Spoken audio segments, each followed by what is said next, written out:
There are right now 10 teams who are 0-2. Every team on this list is 0-2. These are the 7 teams through 2 weeks who have already been eliminated from the Super Bowl picture.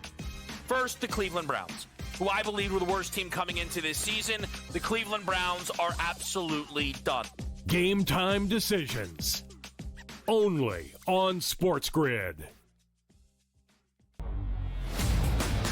Josh Heupel, I mean, please, dude, you got to be kidding me. How do you lose this game at home when you've got Georgia on the ropes with a iffy quarterback at best there in Gunnard, and you somehow figure out a way to lose that game? A game, Donnie, of which was pretty much in hand for Notre Dame, 3/4 of it. The early line. Only on SportsGrid. It's the most beautiful time of the year. No, not because of foliage or pumpkin spice lattes. It's because of football. SportsGrid has you covered all season long, covering every snap, every score, and every line move. Prepare, watch, win. Weekends are for winners. Only on SportsGrid. I needed a mental break when the season was over. Because it's a lot. It's a lot. You get tired of training. But, man, I never get tired of playing golf. I love it. I mean, every course is different. Every day is different. And some days you're like, oh, I got this. I got it. Then you go out there and shoot a 95 the next day. I'm like, damn. The Smiley Show. Only on SportsGrid.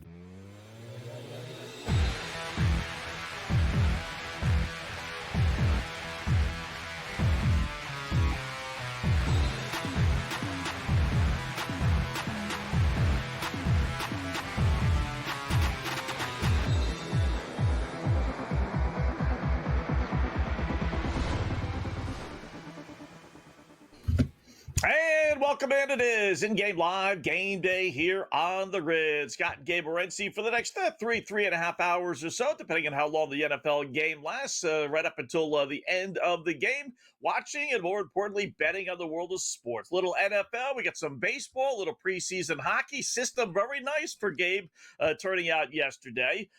This is normally the opposite picks on Friday on In-Game Live. World-renowned, by the way, opposite picks on Friday. But it is setting up to be an opposite picks Thursday. What do I mean? Baltimore Orioles home under streak ends today. Astros losing streak ends today. Detroit Tigers losing streak in the process of ending today. So do we go opposite with our NFL selections? I will let you know. First up, it's game time. What's betting you off tonight, Gabe? How are you? We're ready to roll. Very big football game tonight. The winner of this game is going to put themselves in the driver's seat, an early driver's seat to make the playoffs.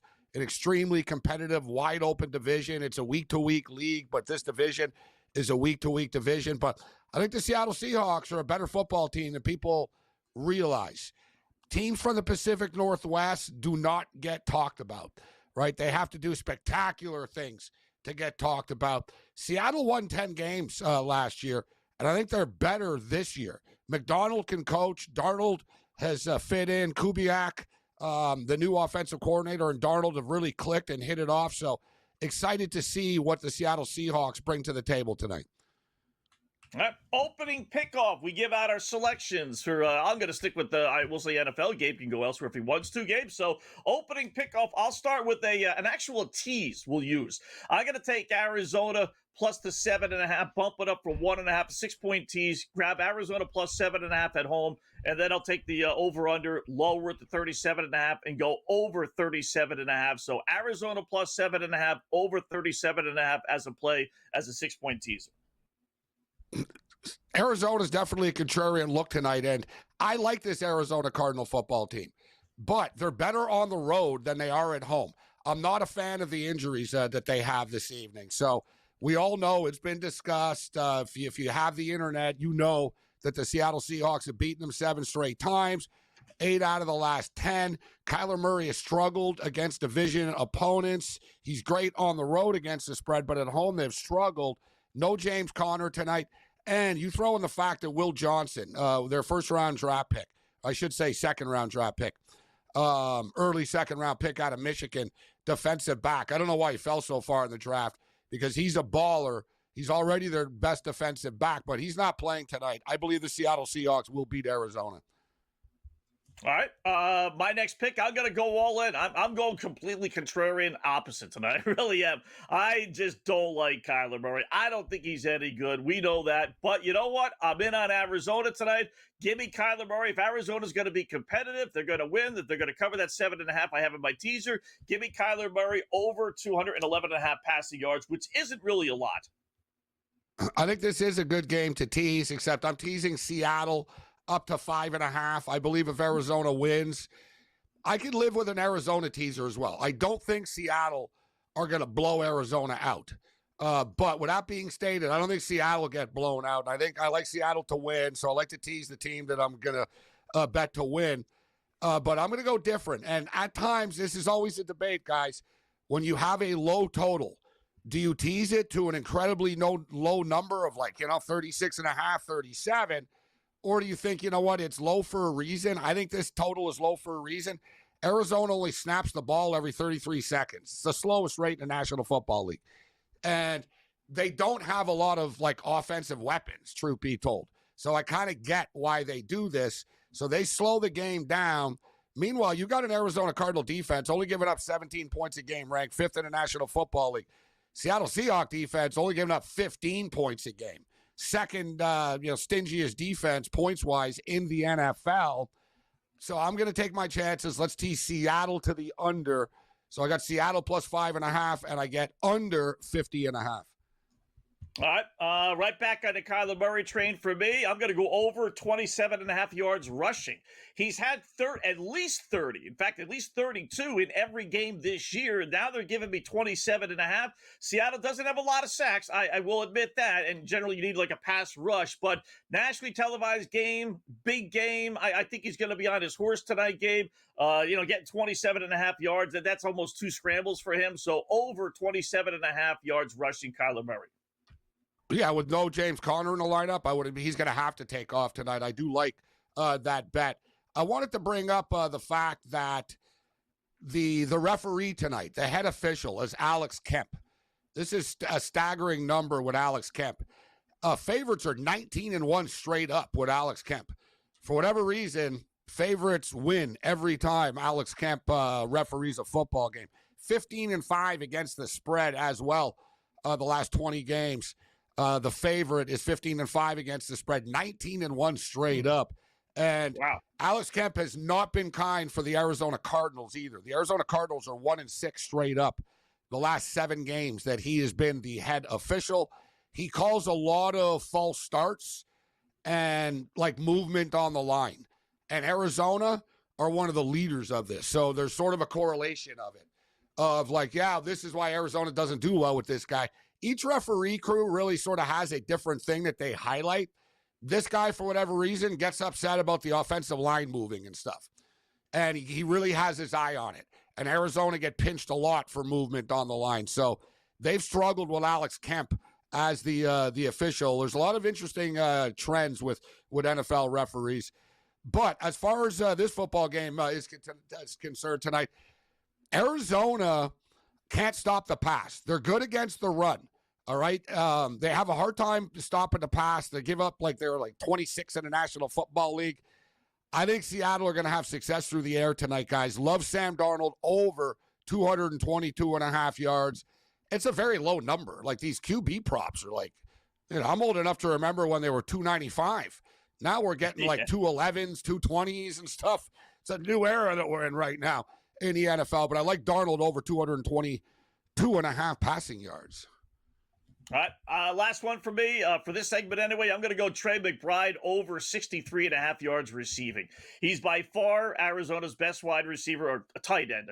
He's a tight end, so I'll say receiver. He's by far their best receiver. He's got by far the most receptions, by far the most yards. He had a couple of quirky games last year against Seattle, if you remember, where he had nothing in the first half. I mean, nothing for even almost 3 quarters in one of the games, and then he exploded for 150 yards. So I'm going to grab it, but it's a line that we're going to to look at, I'll look at, as the game goes on. And don't worry if he's got no receptions, because it was kind of weird last year. But I don't know how. Even if they know that and they double team and triple team, I still think he can get 64 yards. So McBride over 63.5 yards receiving game.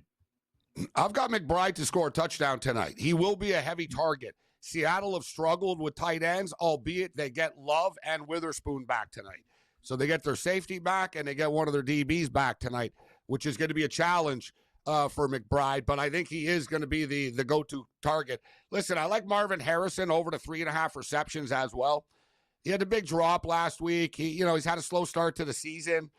Tonight at home, I expect him to have like 5-6 catches tonight. I don't know about his yards, but he's going to get the receptions tonight. So I'll go Harrison over to 3.5 receptions as well. And some touchdown score props. I like McBride to score. I like JSN to score.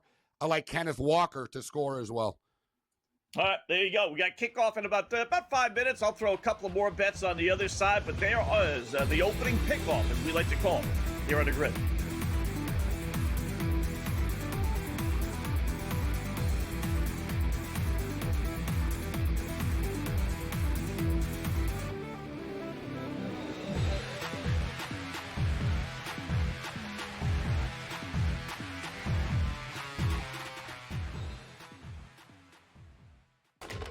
Enter into the magical world of McLuck.com, where even the smallest of spins can win real cash prizes.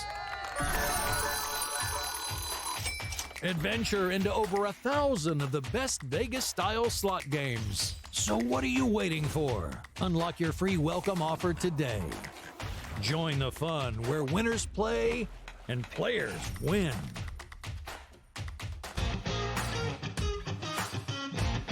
I needed a mental break when the season was over. Because it's a lot. It's a lot. You get tired of training. But, man, I never get tired of playing golf. I love it. I mean, every course is different. Every day is different. And some days you're like, oh, I got this. I got it. Then you go out there and shoot a 95 the next day. I'm like, damn. The Smiley Show. Only on SportsGrid.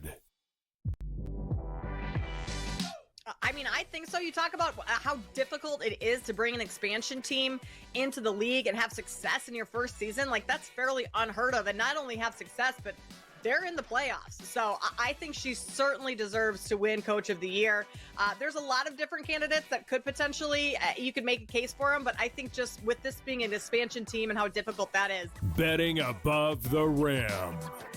Only on SportsGrid.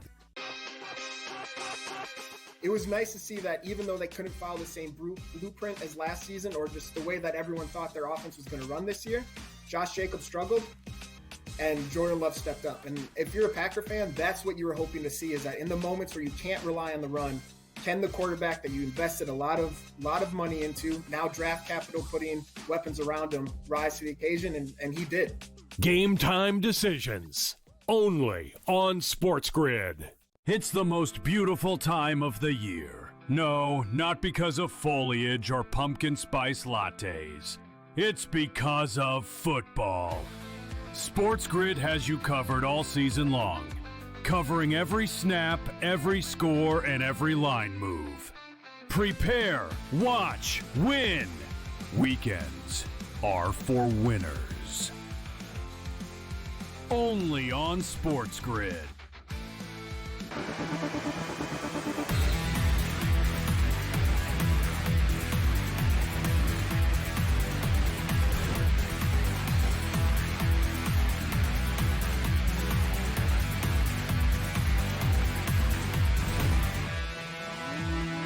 All right, welcome back in Game Live, Game Day here on the grid. Scott and Gabe getting set for Seattle versus Arizona. Let's throw in a couple more plays here, Gabe, before they kick off here. I got three of them here. Any quarter to go scoreless.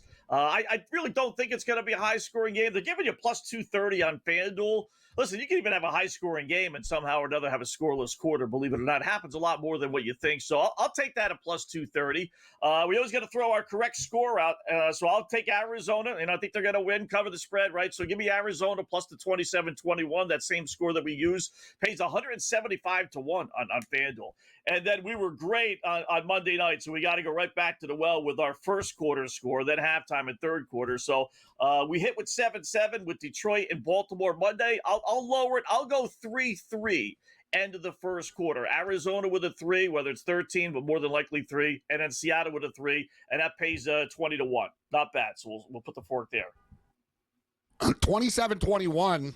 That, we talk about you play that score every game. A lot of games it doesn't, it's not going to happen, right? I mean, It could happen, but it's just sort of like the Lions game and the Bills games. You sort of know, it won't be. This one, it really could be. It really does have that feel, doesn't it? I'm going to keep it simpler here. Let's go 24-17. So I'm going 24-17 Seattle, and it's 100 to 1. Figure we could hit one of these games, right? Yeah, just one. Just one time. Figure we can get it one of these games. But yeah, it's 100 to 1 at 24-17. And for the record, Seattle kicks off first here, so Arizona will get the ball first. What do you make of this? NFL home underdogs, as Arizona is on Thursday nights, where they clearly have the advantage, right? Not having to travel. Only 10-17 against the spread their last 27 games. That's I would not have guessed that. I know they have a winning record overall Thursday nights, but it's not a lot. It's 48-42 straight up, and then overall 40-50 against the spread.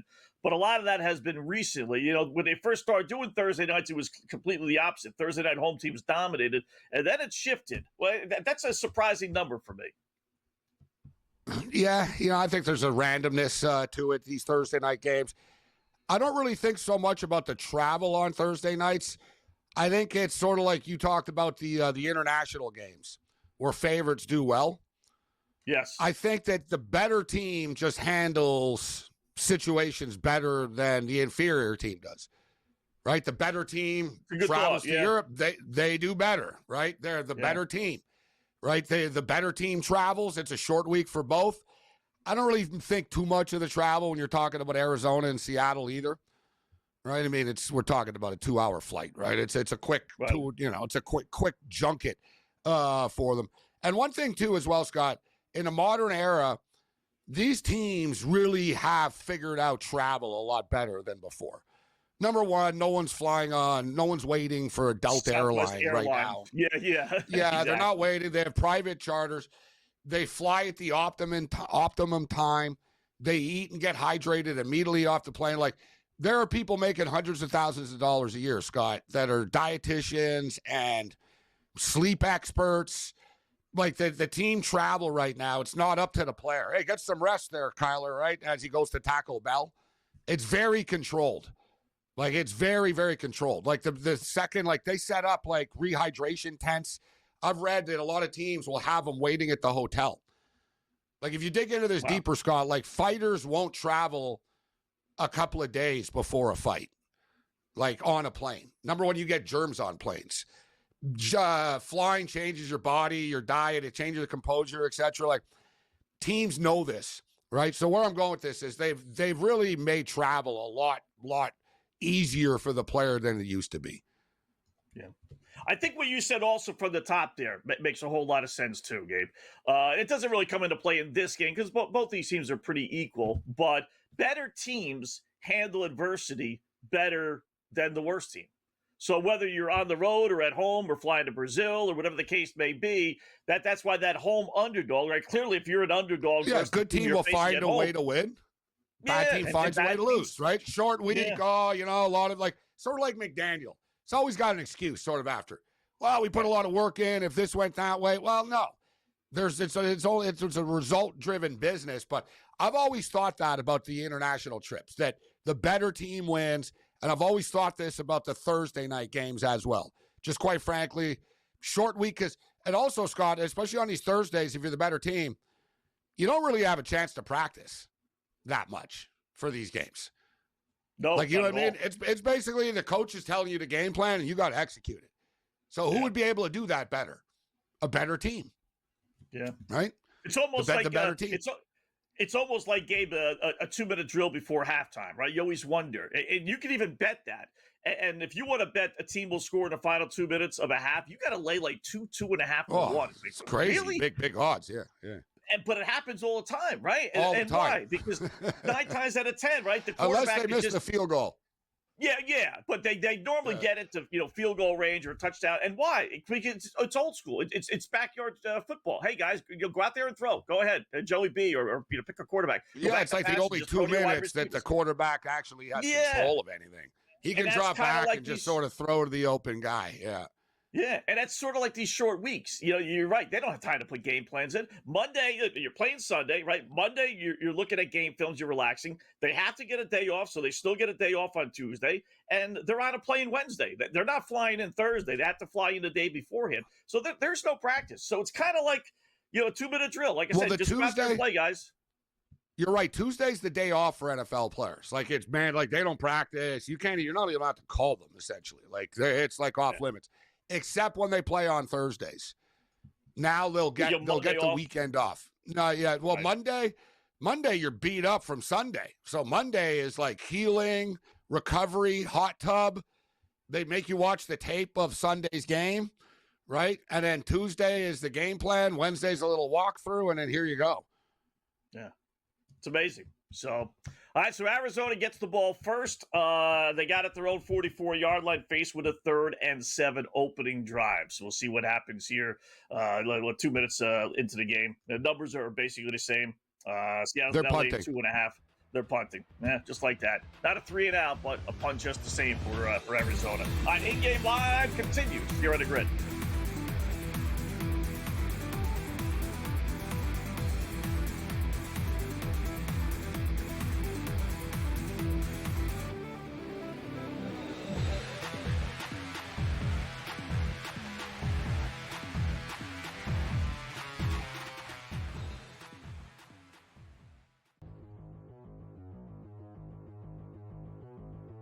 Let's play a little game of buy or sell. It would appear from most of the reports, George, that Mike McDaniel is going to keep his job as the head coach of the Miami Dolphins. This is a long season, though, and they're already 0-3.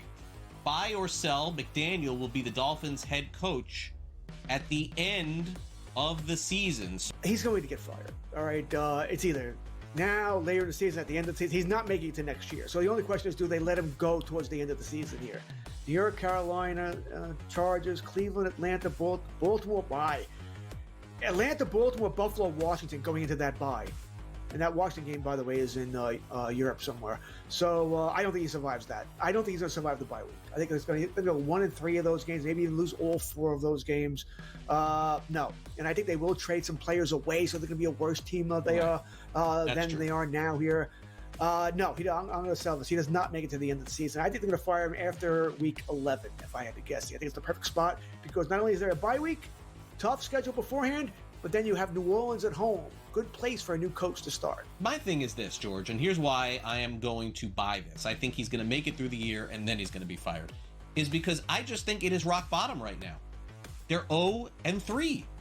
So, are they going to lose 3 consecutive games again this season? I don't think so. I think they're going to win 6 games or 7 games, which tells me it's win, loss, loss, loss, win, loss, loss, So I just think they make the change at the end of the year. If they're not going to make it now and they're 0-3, the only thing that I would say to caveat would be is if they lose in their next game. If they lose that next game, then 0-4, yes, I think it happens. I don't think they will, though. So I am going to buy this. Fantasy Sports Today. Fridays starting at 3 p.m. Eastern. Only on SportsGrid.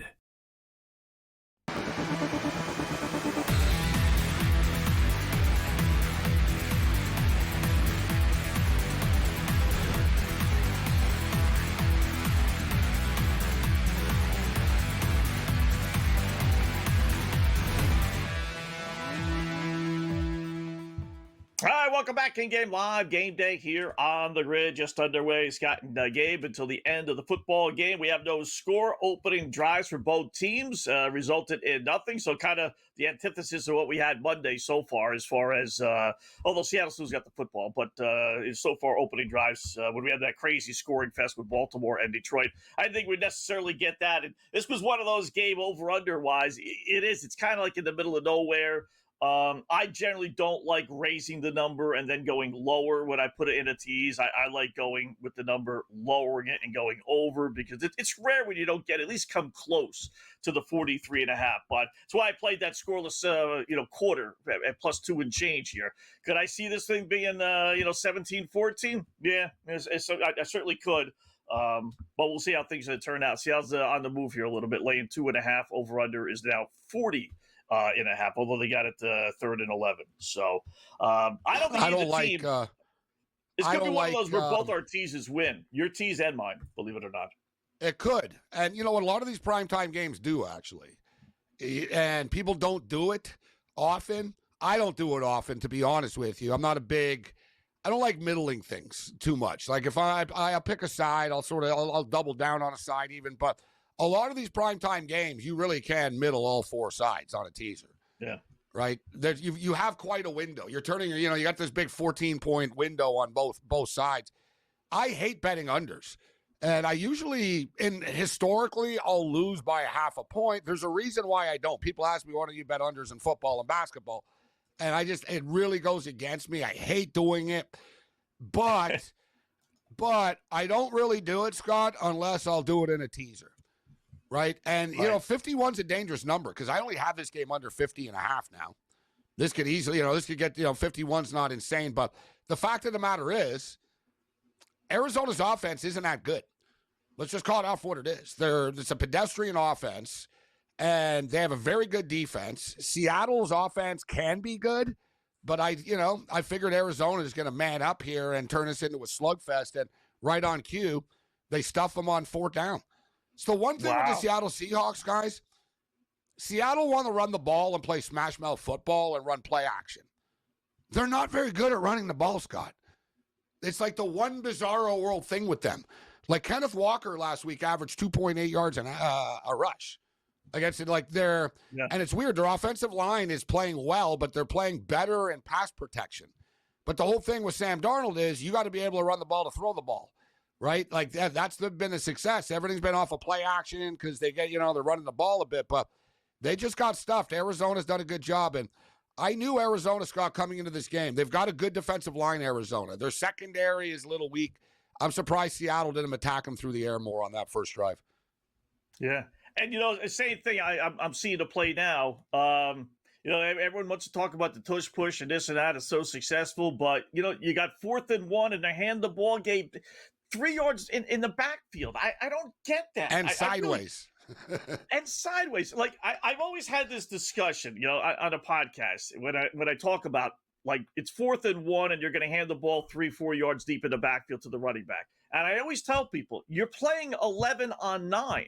And they're like, what do you mean 11 on 9? You have 9 guys. They have 11. No, it's 11 versus 11. What are you talking about? No.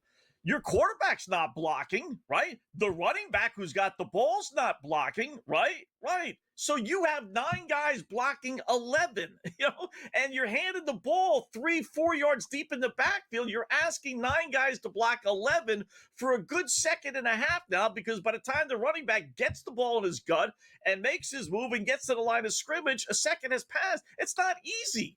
So I just, everyone wants to outlaw the tush push, and I don't. Just stop it if you can't. But we've seen 1,000 teams have the opportunity right there, 4th and a yard, probably less than a yard, and just do a quarterback sneak. You got Sam Darnold. The guy's 6'4", 230 pounds, right?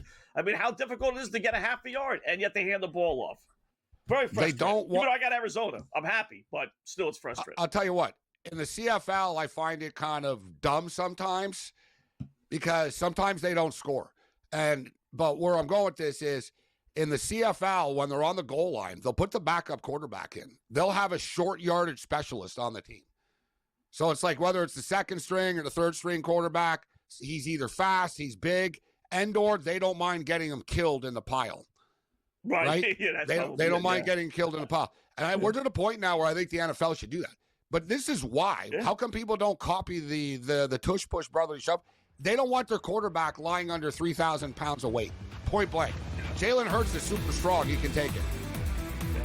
All right, and Game Live Game Day continues here on the grid.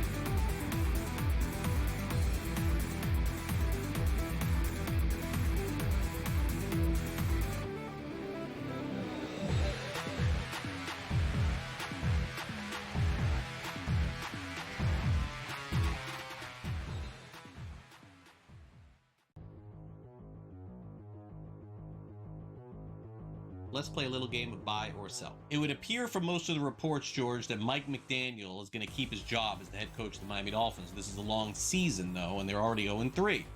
Buy or sell, McDaniel will be the Dolphins' head coach at the end of the season. He's going to get fired. All right, it's either now, later in the season, at the end of the season. He's not making it to next year. So the only question is, do they let him go towards the end of the season here? New York, Carolina, Chargers, Cleveland, Atlanta, Baltimore bye. Atlanta, Baltimore, Buffalo, Washington going into that bye. And that Washington game, by the way, is in Europe somewhere. So I don't think he survives that. I don't think he's going to survive the bye week. I think it's going to go 1-3 of those games, maybe even lose all 4 of those games. No. And I think they will trade some players away so they're going to be a worse team than they are now here. No, I'm going to sell this. He does not make it to the end of the season. I think they're going to fire him after week 11, if I had to guess. I think it's the perfect spot because not only is there a bye week, tough schedule beforehand, but then you have New Orleans at home. Good place for a new coach to start. My thing is this, George, and here's why I am going to buy this. I think he's going to make it through the year and then he's going to be fired. Is because I just think it is rock bottom right now. They're 0-3. So, are they going to lose 3 consecutive games again this season? I don't think so. I think they're going to win 6 games or 7 games, which tells me it's win, loss, loss, loss, win, loss, loss, So I just think they make the change at the end of the year. If they're not going to make it now and they're 0-3, the only thing that I would say the caveat would be is if they lose in their next game. If they lose that next game, then 0-4, yes, I think it happens. I don't think they will, though. So I am going to buy this. Fantasy Sports Today. Fridays starting at 3 p.m. Eastern. Only on SportsGrid.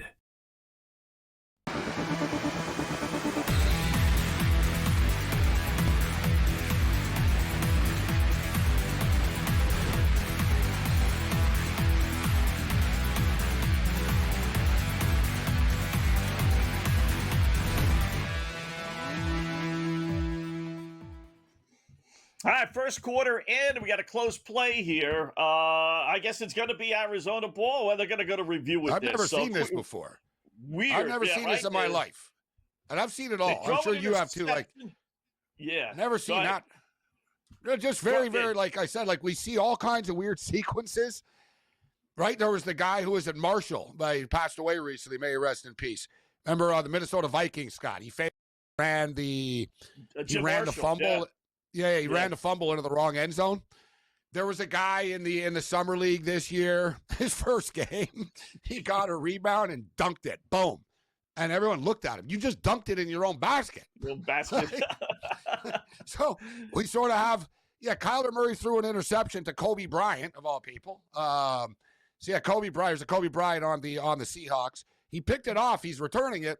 And his own teammate, smoked him and caused the fumble.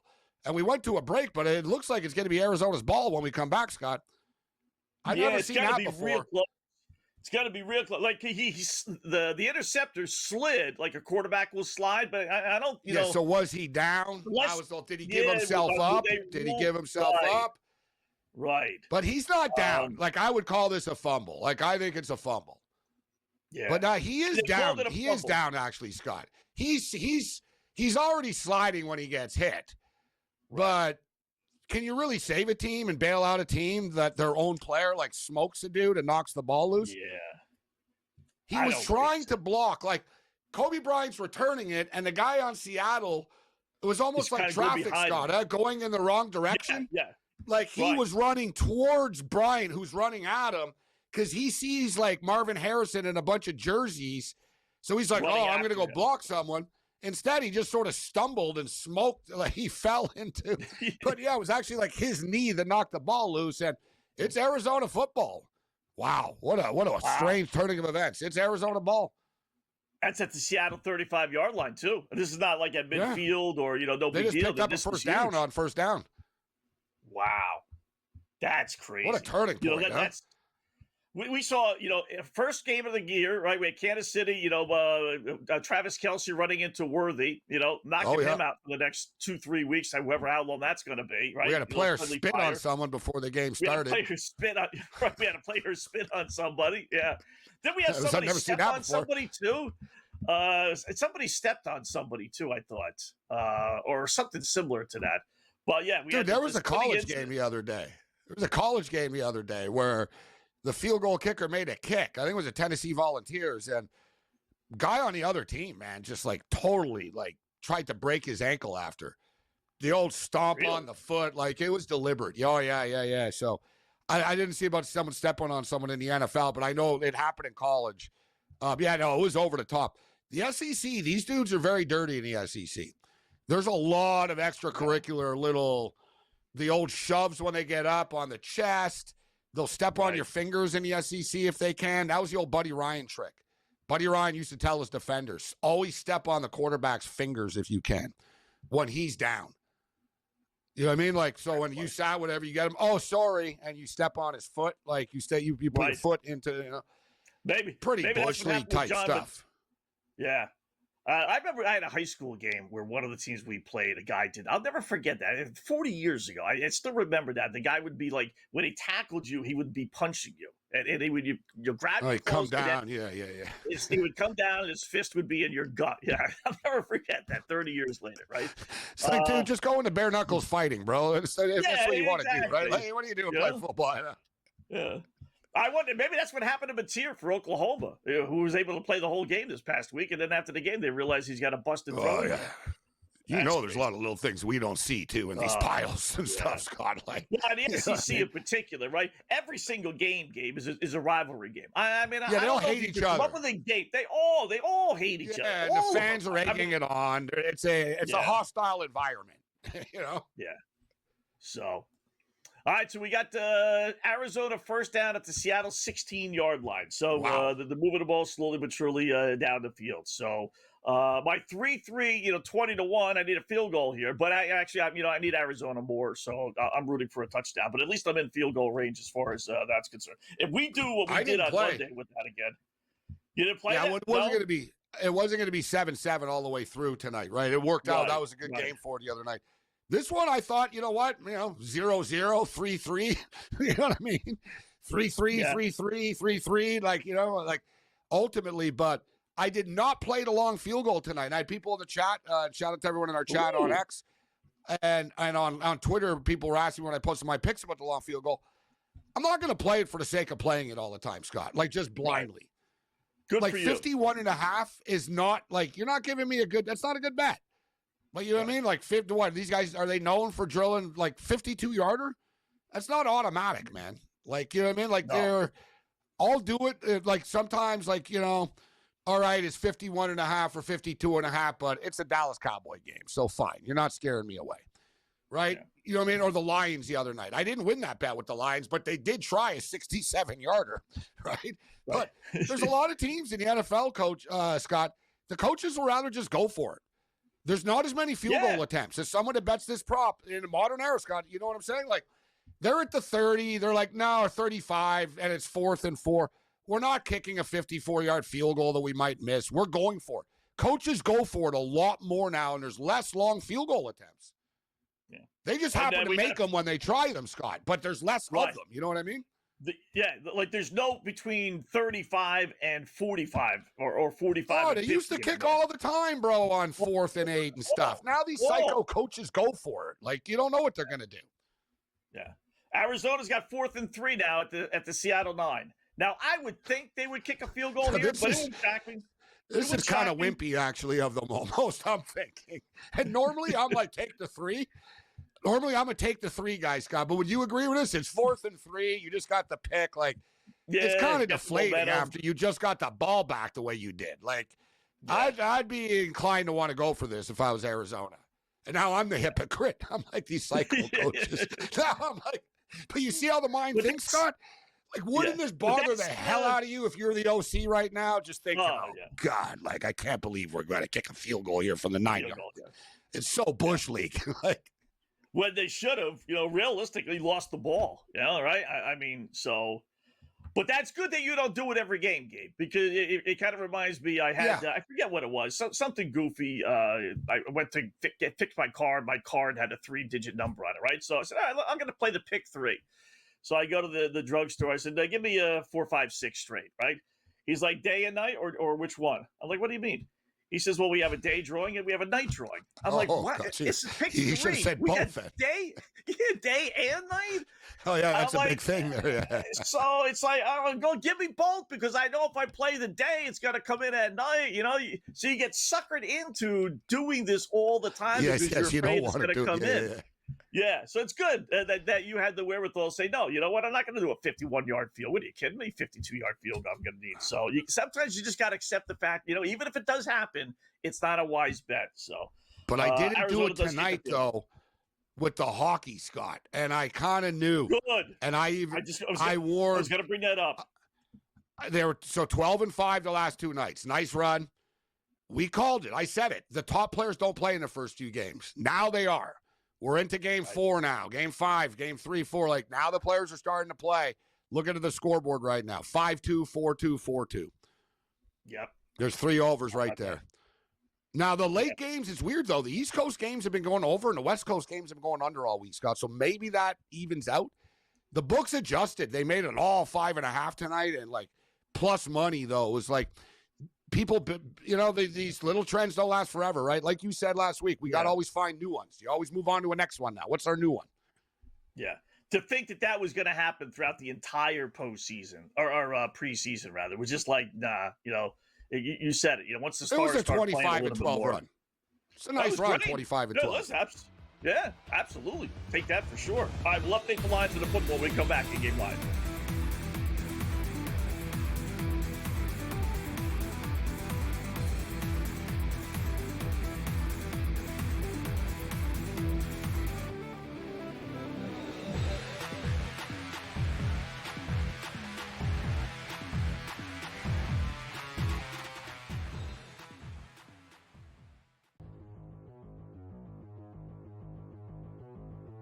Let's play a little game of buy or sell. It would appear from most of the reports, George, that Mike McDaniel is going to keep his job as the head coach of the Miami Dolphins. This is a long season, though, and they're already 0-3.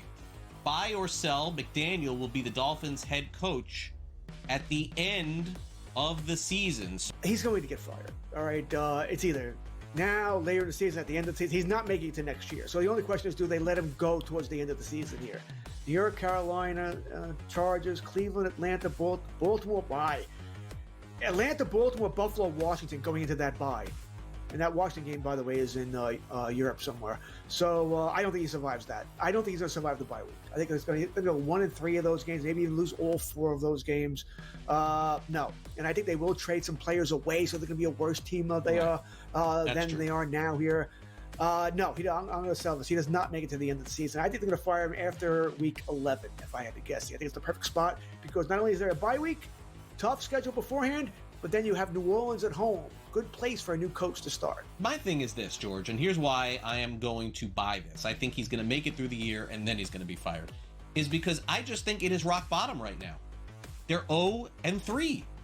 So, are they going to lose 3 consecutive games again this season? I don't think so. I think they're going to win 6 games or 7 games, which tells me it's win, loss, loss, loss, win, loss, loss, So I just think they make the change at the end of the year. If they're not going to make it now and they're 0-3, the only thing that I would say to caveat would be is if they lose in their next game. If they lose that next game, then 0-4, yes, I think it happens. I don't think they will, though. So I am going to buy this. Fantasy Sports Today. Fridays starting at 3 p.m. Eastern. Only on SportsGrid.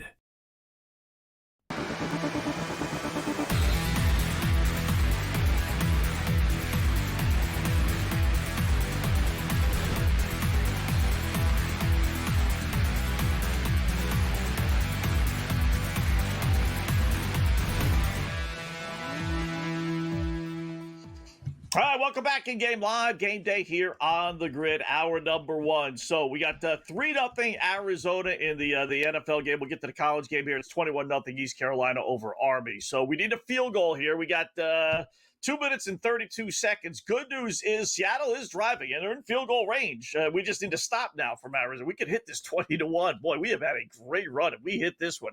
It's 3rd and 2. Would they go for it on 4th down? Gabe and I were just talking about that. They probably would, although they were stopped 4th and 1. But 3rd and 2 for the Arizona 27. They're down 3-0, but they're actually 2.5-point favorites. Over-under is 40.5. They already did go for it, right? They already did. Right. So, and they got stopped. I think they would be inclined to do it again. You got to remember, everybody, McDonald is a Harbaugh guy. Both Harbaughs, right? Both Harbaughs. Right. McDonald, basically Michigan and the Baltimore Ravens have just sort of switched around coaches often. And McDonald was with the Ravens. He was like their up-and-coming defensive back, sort of young star coach. And John told Jim, this guy's unbelievable. Boom, Michigan made him the defensive coordinator, right? And then, now he's running the program. So he's got a lot of both Harbaughs in him. I mean, he's a Michigan and a Baltimore Raven guy. So he's coached under both Harbaughs, both of which go for it a lot, right? So I'm not, his mentality, he does go for it. They're pretty aggressive. They're very, very similar, and we've got a touchdown here, our first touchdown of the game. Well, who was it? Seattle, obviously. So, Walker? Barner, of all people, the tight end. Barner.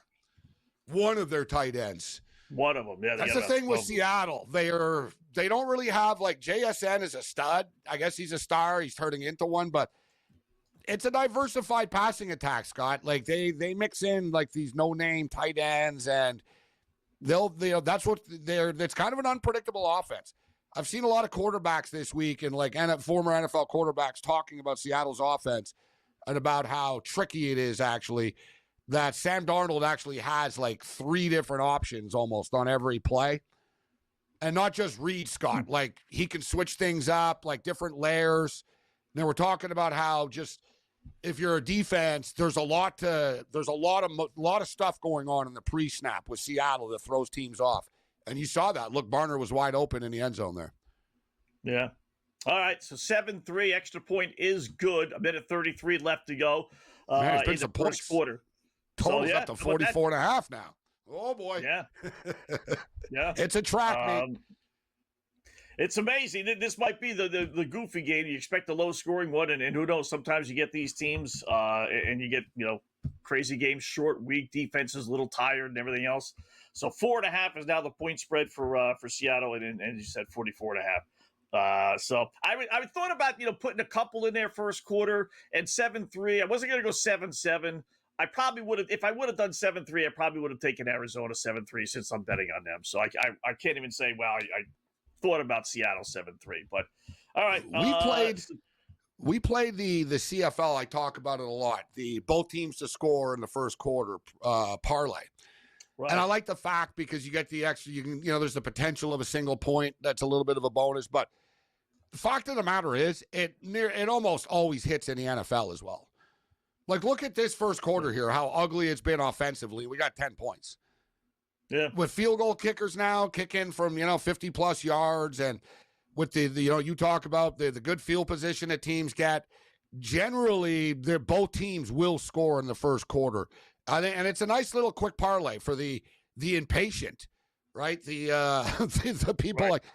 Like to bet the first inning bets and the the first basket players. I know it's not quite the first basket of a basketball game, but if you like that quick hit, Scott, that quick hit for a parlay, both teams to score. Listen, your correct score is a nice way of approaching it. I don't have that option here. So I like where you're going, but both teams to score in the first quarter hits more often than it doesn't in the modern era. Yeah. That kickoff rule, gives, there's also a bet of will there be points scored the first 5 minutes or 6 minutes. Sometimes they give you a couple of options. That's not a bad little bet either, just because of that opening kickoff. I mean, you're getting the ball at the 35-yard line. You need 2 first downs and you're in field goal range. So That's why I'm surprised there's not more. We talked about it. I'm surprised there's not more overs. It's right around 50-50 last time I checked, and I keep track of that stuff. But, you get into short fields all the time. So there's less production this year. It's very similar to baseball in the sense that no hitters.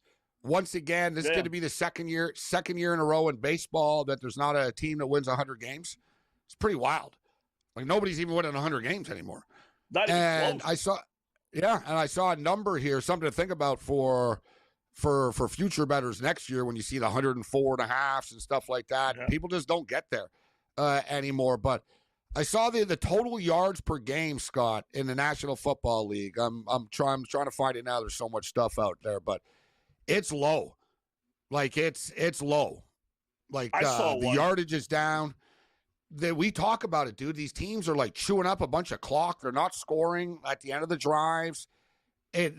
Scoring is definitely down early in the National Football League this year. Yeah. Also, Dad, I saw one too. Punting. I saw, I don't know where I got it from, but there's been an average of like 3.23 or 3.33, something like that, punts a game combined, both teams. Like and there's still not more scoring. They don't even score. Like they don't punt, and it still doesn't matter. So here it is. NFL offenses, Scott and everybody, are averaging 317.9 yards per game. The lowest total since 2005 and the third lowest total in the last 25 years. Wow. 317 yards a game. That's not, you know what I mean? And then that's not a lot. Like the production is down. I don't know if defenses are better. We do have 5 starting quarterbacks that have been injured already.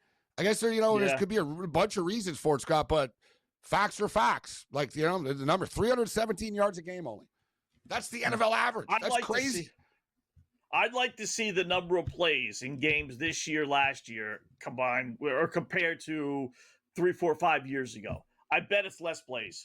I really think that's where it is. There's just not as many plays. It's still taking 3 hours, but they're keeping that clock rolling. Teams are shortening the games as well. Yeah.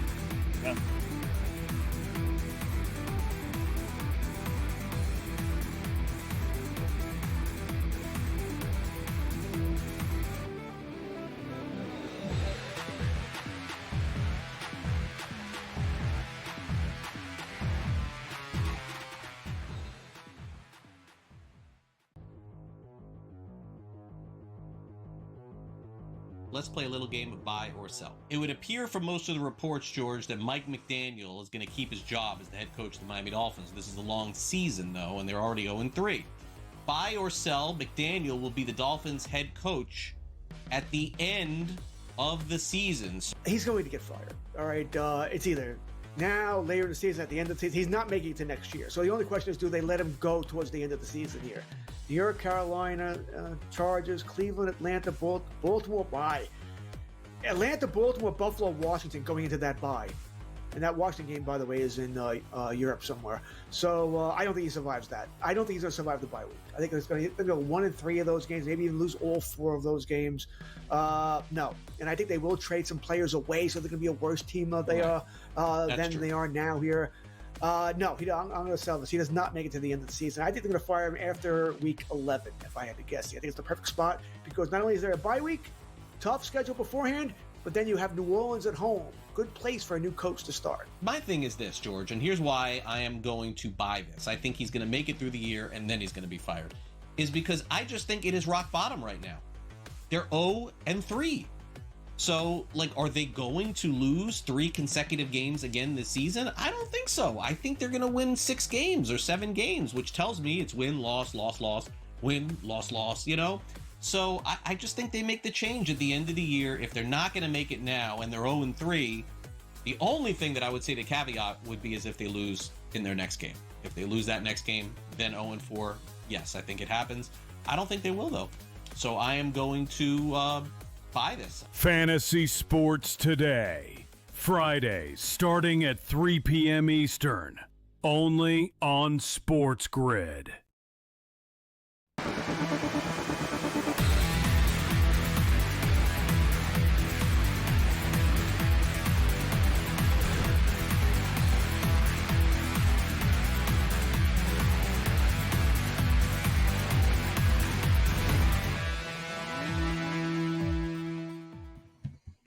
welcome back in Game Live. Game Day here on the grid. Scott and Gabe closing out hour number one as they close out the first quarter. 7-3 is the quarter mark. Just got a few yards rushing out of Kyler Murray on 3rd and long. So we picked up about 4 or 5. So we're getting inching closer to that over 27.5 total. So the numbers after one, Arizona's going to be punting the ball, 5.5 for Seattle, and then 43.5. So 7-3 Seattle, moment of truth here for Arizona's defense.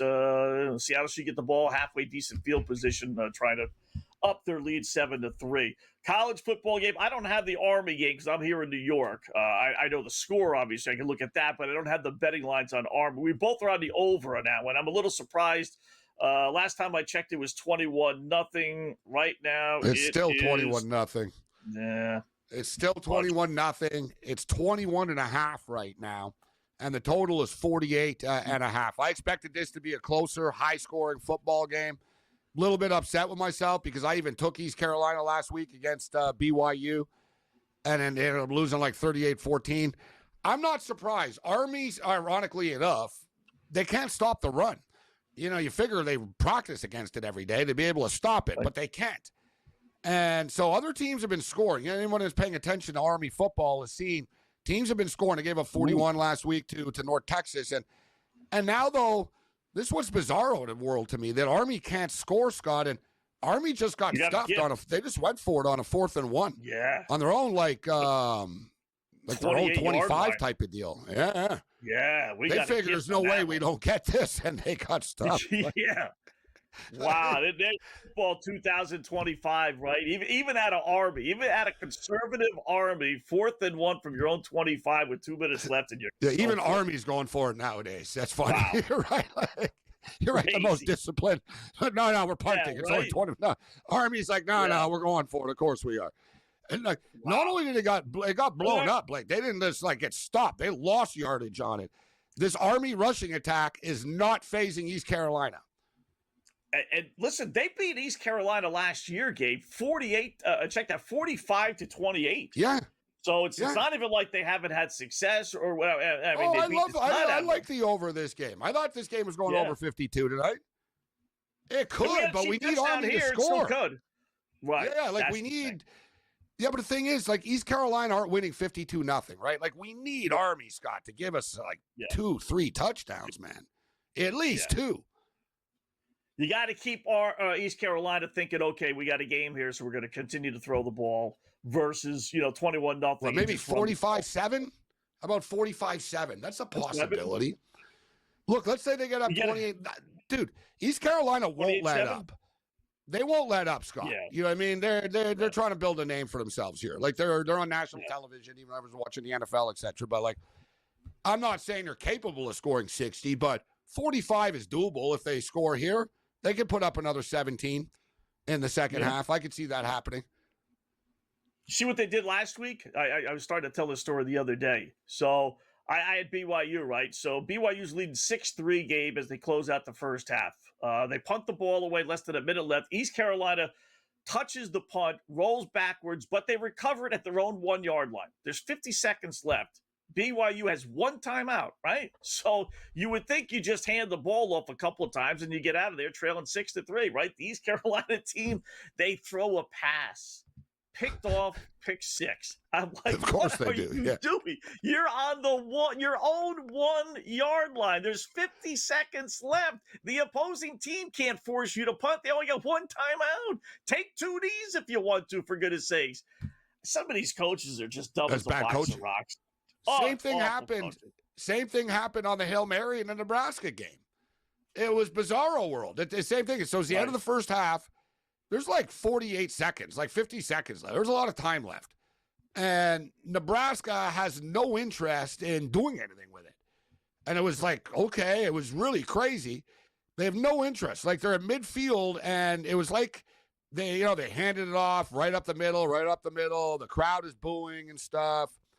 And then on 4th, so what they wanted to do, their little plan was, while on 4th down, we're going to throw the Hail Mary, and there won't be enough time on the clock, even if it's incomplete or something like that. Incomplete. Thing is, Scott, there was 16 seconds left, 18 seconds left. Michigan had timeouts. if Biff Poggi calls a timeout, they never throw the Hail Mary because there's no way, Matt Rule. He'd go, no, if it's incomplete, they get the ball with 16 seconds left at midfield. Right. He would have punted. But Biff Poggi didn't, and they scored a Hail Mary. Every Michigan fan was yelling, call a timeout, and then it happened. They scored a touchdown. Unbelievable.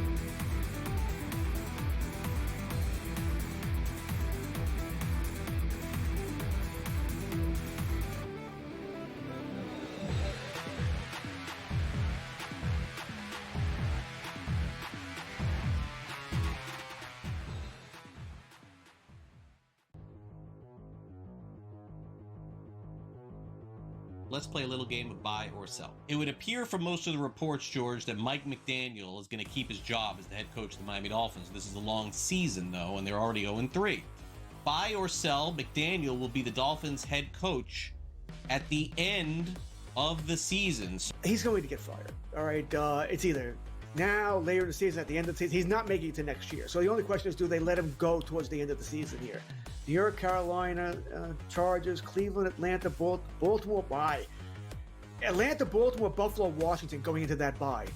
And that Washington game, by the way, is in Europe somewhere. So I don't think he survives that. I don't think he's going to survive the bye week. I think it's going to go 1-3 of those games, maybe even lose all 4 of those games.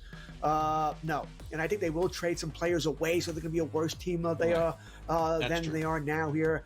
No, I'm going to sell this. He does not make it to the end of the season. I think they're going to fire him after week 11, if I had to guess. I think it's the perfect spot because not only is there a bye week, tough schedule beforehand, but then you have New Orleans at home. Good place for a new coach to start. My thing is this, George, and here's why I am going to buy this. I think he's going to make it through the year and then he's going to be fired. Is because I just think it is rock bottom right now. They're 0-3. So, are they going to lose 3 consecutive games again this season? I don't think so. I think they're going to win 6 games or 7 games, which tells me it's win, loss, loss, loss, win, loss, loss, So I just think they make the change at the end of the year. If they're not going to make it now and they're 0-3, the only thing that I would say to caveat would be is if they lose in their next game. If they lose that next game, then 0-4, yes, I think it happens. I don't think they will, though. So I am going to buy this. Fantasy Sports Today. Fridays starting at 3 p.m. Eastern. Only on SportsGrid.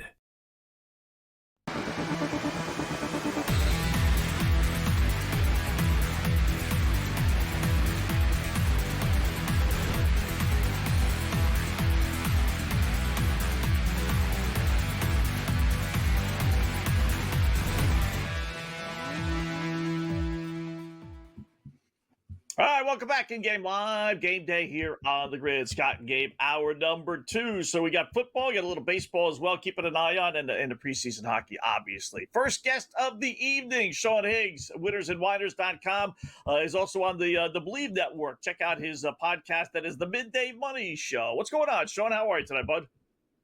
Not much, man. We got a decent game so far on Thursday night. We got some good baseball action. I'm not really diving into preseason hockey. I'll leave that to the Canadian guy to handle over there. That's not my bag, baby. No, thank you. All right. How about the football game here? So 7-3 Seattle. Arizona jumped out on top 3-0. Seattle responded. They got a 7-3 lead. Just started the second quarter. How'd you see this one playing out? And what do you think of so far? I like the way it's playing. I like the under today. 43. I took Ryland, the kicker, over 1.5 field goals, minus 105 there. I did a couple studies. I came in with a Smith Nisba. I mean, the guy had like 30 targets coming in. I figure he's going to catch a touchdown eventually for 150. And of course, and I got the other guy. Who's that? Horton. Of course, it goes to like some tight end. I'm like, you got to be kidding me! Come on, Darnold. And then I grabbed the Murray Russian prop. It was, I think, I did over 20, like at least 25 yards. It was minus 140. I figured, you know what? No Connor. Who knows how this guy Trey Benson's going to be? He's going to have to run a little bit. We'll see how we do. So you figure Kyler Murray's going to have to take off at some point. This offense is stalling. McBride's a good tight end, but there's only so much a tight end can do. Harrison hasn't lived up to the hype. He really doesn't have anyone to throw it to. Like when you often see when he's sort of scrambling around, if you see from his perspective, everybody's often covered Yeah, like a lot of these quarterbacks, as they get older and richer in the NFL and or injured in the past, they don't run as much. Yeah. Right? But for me, the only way Arizona is going to have any success tonight offensively is if Kyler Murray pops a couple of big plays with his leg. Like, look, he just threw it to nobody right now.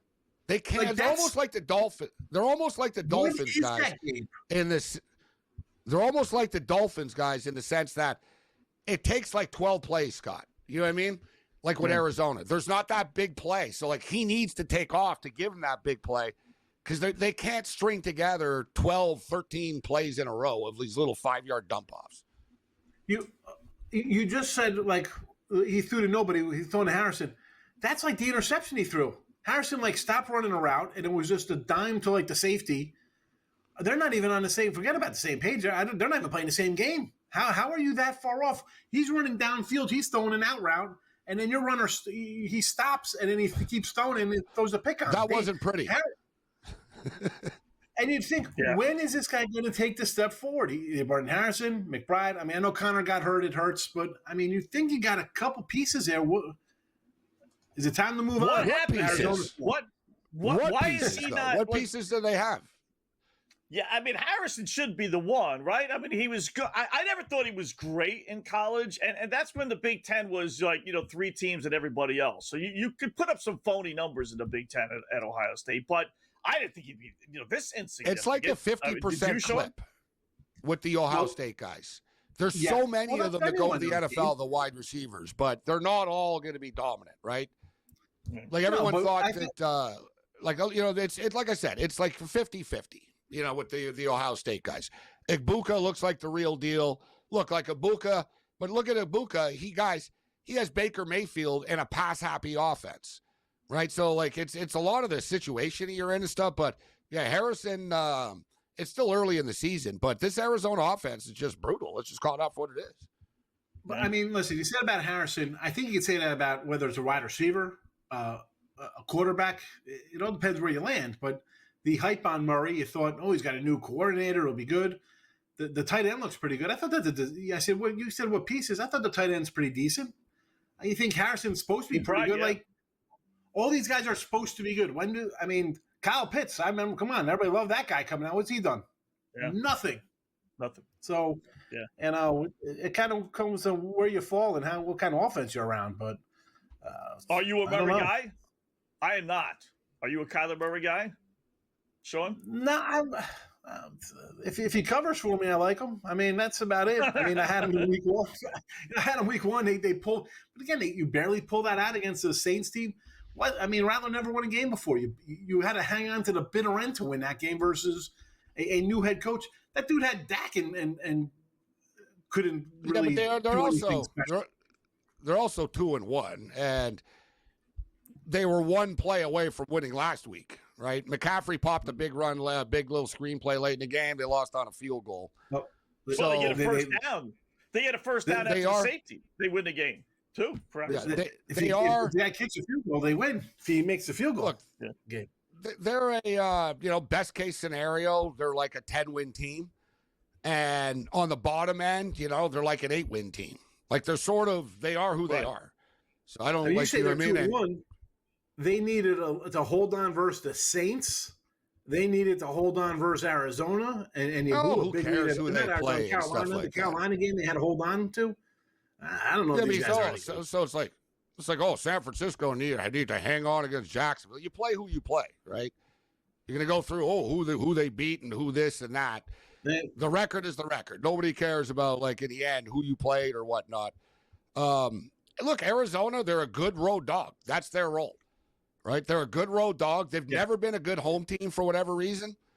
Right? And they have fans, right? But it's never playing Dallas. They've always beaten Dallas. But they used to beat Dallas when they played in St. Louis for some reason. The Cardinals always beat Dallas. When they play at home. Yeah, Jim ridiculous. The old Jim Hart Dallas is 13-2. They come in and lose to a backup quarterback. It's a weird league. Yeah. All right, so you like any of these props then? Would you buy it? Marvin Harrison, it's 41. He's got 8 yards. McBride was 79. He's got 35. What do we got? What a play. Watch this interception. Oh, my goodness. Oh, God, he sucks. How did I bet Kyler Murray? The under is looking good. That helps the under a bit, maybe. Well, Wetzel, you didn't even see the play. You're blaming Kyler Murray. I know. It wasn't. I know, but you didn't even see the play. It wasn't Kyler Murray. He threw the ball. Marvin Harrison caught the ball and then lost it. Well, the pass was right to Harrison. Speaking of Marvin Harrison's struggles. That's not so. What? That's Kyler Murray's fault that he throws the pass and the wide receiver juggles it and tips it. Like, you guys are delusional. I just said look at it. He sucks. That's Marvin Harrison's fault. How is that the quarterback's fault? I didn't say it was. I was saying look at this interception because he had it and it was bobbling and there was 4 guys. I mean, first of all, he threw it into like 4 defenders. I mean, he had like a half a step around 3 guys, and he had and he took a shot too, Harrison, by the way. But he's had the drops. He's had the drops last week too. That's not on him. I'm just saying look at it because it was a tip drill, as they say, Gabe. Tip drill. Let's go. Marvin Harrison, it's in his head right now. I think he's like he's thinking too hard. He's gripping the bat too hard like a baseball player. He's fighting the ball. Like, you know what I mean? He's too good to not be catching these passes. It was right in his head. He's got to catch it. Right? Last week, San Francisco, he's wide open. Kyler hit him between the numbers, but that's Kyler's fault, I guess. Kyler's handed off software to him. Kyler Murray aura. Talk with Sean Higgs, winningsandwiners.com.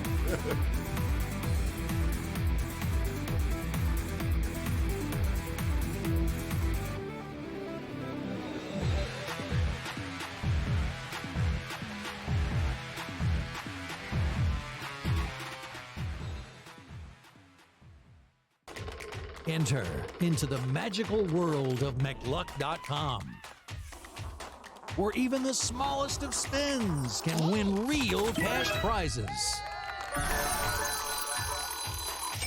Adventure into over 1,000 of the best Vegas-style slot games. So what are you waiting for? Unlock your free welcome offer today. Join the fun where winners play and players win.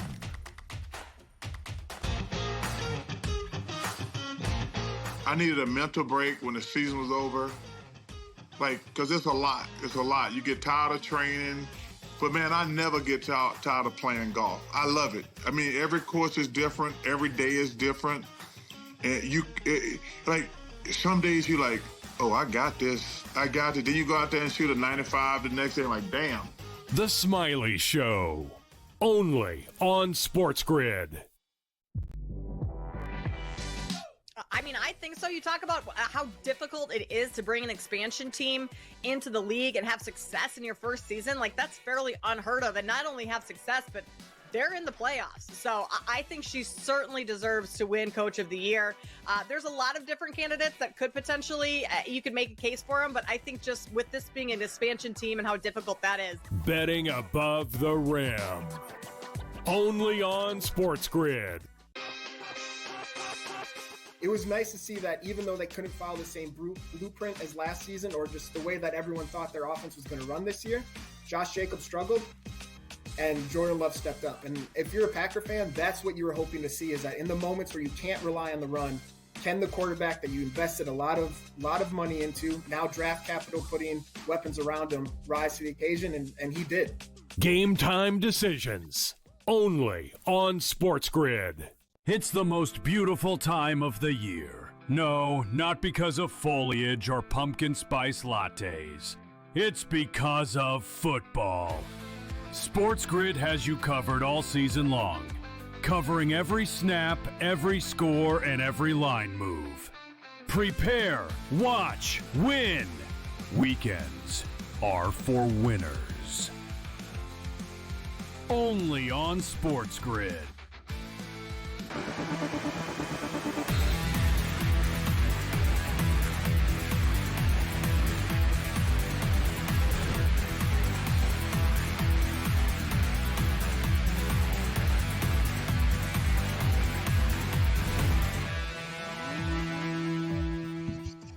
right, welcome back in Game Live. Game Day here on the grid. Scott and Gabe, hour number 2. We got NFL. We're talking with Sean Higgs, winners and whiners.com, also on the Believe Network. So, Sean's the whiner part. I like the. Only when I complain about like the Dodgers when I come out here and yeah, exactly. like the Bears. Always whining. Yeah. Well, we love you, Higgs. Yeah. All right, so before we move on to the other games, just to update this line. So Seattle's got the ball. They're going for the kill here, laying 6.5. Over under is 40.5. You want to do anything right now, Sean, before we get to the other games with this game? I'm happy with my under. I'll stick with it. I don't want to. Come on, these terrible games. You really love these games that are like this? I'm a taunting foul. We get taunting now. That's how. Where's ECU? Is it Fries? We got new games yet? Taunting. We just got a taunting penalty. I just lost against Seattle. I'm okay. I get they don't want the gun type stuff and the throat slashing, but they way overreact. Last week in the Rams game, Nakua got called for just basically celebrating a first down. It's an emotional game. Yeah, like they've gone over the top with this stuff. The guy grabbed it. He was on the ground. He pulled his leg, and he got up and pointed at him for pulling his leg after he was on the ground, like trying to twist his ankle. That should have been a penalty on Arizona, if anything. Yes. You're right. Like the Clark was the one. Walker threw the ball at him after. He sort of slung the ball at him. Like he just pointed at him with the ball. No, but like after he threw the ball at him too. He did the first down, but when he was walking back to the huddle, he like sidearm, like he didn't whip the ball at him, but like he threw the ball at him. Like he sort of tried to hit him with the football. But the ref should have saw the first. But the ref's right there, Gabe. The ref is right there. He sees the guy lift his leg up, like he made the tackle, and then the defender stood up and holding the guy's leg. So clearly that's going to agitate Walker. Yeah, I would have let it. You know what though? That was he threw. Like I said, I hate to side with the refs here, but he already had the flag at that point. He had the flag on the sideline before he threw the ball. If you're Walker, you just got to sort of eat it there, right? Him throwing the football, not good after. Bad call from the ref though. But listen, you're not going to call a penalty on a guy for grabbing someone's ankle after the play, either, right? We just live. It's a new world we're in right now. You got to live with it. Let it go. You got anything on East Carolina Army? 21-0 at the half. East Carolina. They did not score despite having great field position. East Carolina. I got ECU today. I thought it was a good spot. Like Army's just been, overtime rally to come back in that game. The game versus K-State, although there was like they had a bye week, but still, just the way they're coming back in games. They lost to Tarleton as a 14-point favorite. This isn't like a vintage kind of Army squad. And then you saw the early move on ECU beginning of the week. So I got on them early at 4.5, 5. So hopefully they pull out. Like I said during the break there, they had an interception in the red zone and a fumble here. So 2 turnovers the last 2 possessions inside the 20. So hopefully it doesn't come back to bite us. Army, you're getting 21.5 now, Scott. That's a lot. That's a lot. Like they're a proud group too. Like they're not going to quit. They're not going to quit. Like if there's any unit that's not going to quit, it's that's the one thing with the military academies. I can't imagine being down 21-0 is sitting well with them right now. That's a lot of points, guys. Listen, I'm on Army +4, so I'm going up in flames. I have more on the over, so I'm just upset that I thought Army could hang around but lose a high-scoring game type of deal. I'm amazed. I'm shocked that East Carolina have shut them out so far, but from if you're just jumping in now, 21.5. 21. I think that's a lot of points. I can see it being like 34-21 at one point in the fourth quarter. Yeah, hopefully. I'll take that for sure. All right, how about Sunday? Any games jump off the board in particular for you? I like the Bills. I like Gabe's Bills. It's such a big number, but that's such a terrible spot for Seattle, or excuse me, for the Saints coming from Seattle. I do like Pittsburgh early. I know the line flipped to Minnie, but I think that's more based on Minnie dropping a 40 spot in Pittsburgh Nobody's really believing Aaron Rodgers, 80 yards passing or whatever. Less travel for them. I think that definitely helps. I like the Colts, believe it or not. Although I don't like that the line's come down to like 3.5. That was a bad loss for the Rams. I could see McVay really coming out defensively. That's a little tricky there. And here's an ugly one. Give me the Jags and Niners over. 17-10 for the Jags last week. You saw the 16-15 bum fight with the Niners. And this line's gone up from like 44 to 47.5, whatever it is. Yeah, I like that. Sign me up for the over in that game. And of course, we're going to take Dallas on Sunday night. What are we doing here? We got to take the Cowboys. No way they could hang with Green Bay. That won't happen. And I bet the Ravens on the money line at like 135 last week before the Monday night game. I'm kind of I feel a little better that they lost because at this point, you lost to the Bills.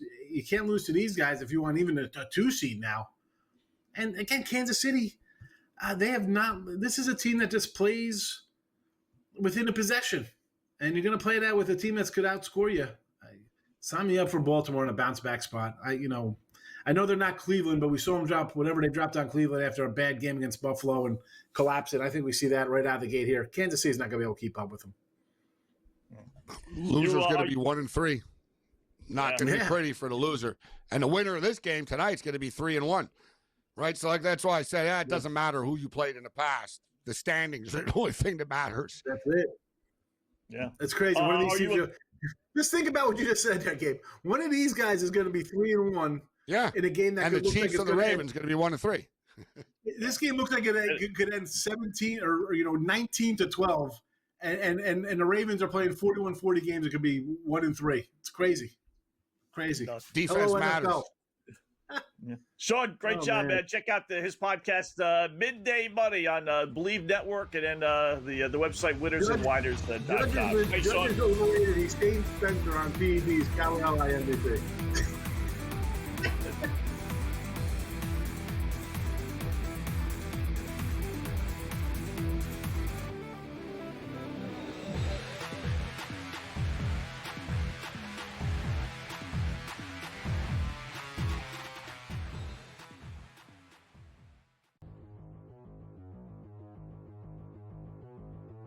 Let's play a little game of buy or sell. It would appear from most of the reports, George, that Mike McDaniel is going to keep his job as the head coach of the Miami Dolphins. This is a long season, though, and they're already 0-3. Buy or sell, McDaniel will be the Dolphins' head coach at the end of the season. He's going to get fired. All right, it's either now, later in the season, at the end of the season. He's not making it to next year. So the only question is, do they let him go towards the end of the season here? New York, Carolina, Chargers, Cleveland, Atlanta, Baltimore, bye. Atlanta, Baltimore, Buffalo, Washington going into that bye. And that Washington game, by the way, is in Europe somewhere. So I don't think he survives that. I don't think he's going to survive the bye week. I think he's going to go 1-3 of those games, maybe even lose all 4 of those games. No. And I think they will trade some players away, so they're going to be a worse team than they are now here. No, I'm going to sell this. He does not make it to the end of the season. I think they're going to fire him after week 11, if I had to guess. I think it's the perfect spot because not only is there a bye week, tough schedule beforehand, but then you have New Orleans at home. Good place for a new coach to start. My thing is this, George, and here's why I am going to buy this. I think he's going to make it through the year and then he's going to be fired. Is because I just think it is rock bottom right now. They're 0-3. So, are they going to lose 3 consecutive games again this season? I don't think so. I think they're going to win 6 games or 7 games, which tells me it's win, loss, loss, loss, win, loss, loss, So I just think they make the change at the end of the year. If they're not going to make it now and they're 0-3, the only thing that I would say to caveat would be is if they lose in their next game. If they lose that next game, then 0-4, yes, I think it happens. I don't think they will, though.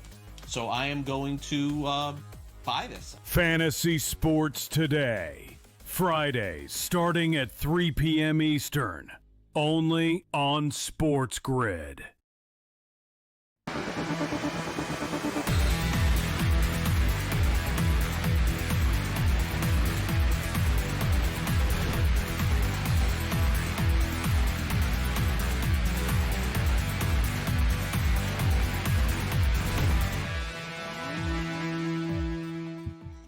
All right, welcome back. In-game live game day here on the grid. So just like that, Arizona, they have a 3rd and 2, we'll say, from right around their own 28-yard line. They run the ball. They don't get it. They punt, which, no issue with that. They pin Seattle deep inside their own territory, right around the 10-yard line. And then 2 plays later, they got it at the Arizona 19-yard line.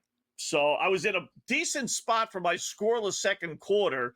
Now we need a little, we need, them to go for it on 4th down and not get it. 2-minute warning, fast-moving half, right? Although I guess not. Normal half, I suppose. It's 9:30. 7-3, Seattle with the ball game. They have the lead. They have it at the 1st and 10 at the Arizona 19-yard line. Now laying 7.5 and 37.5.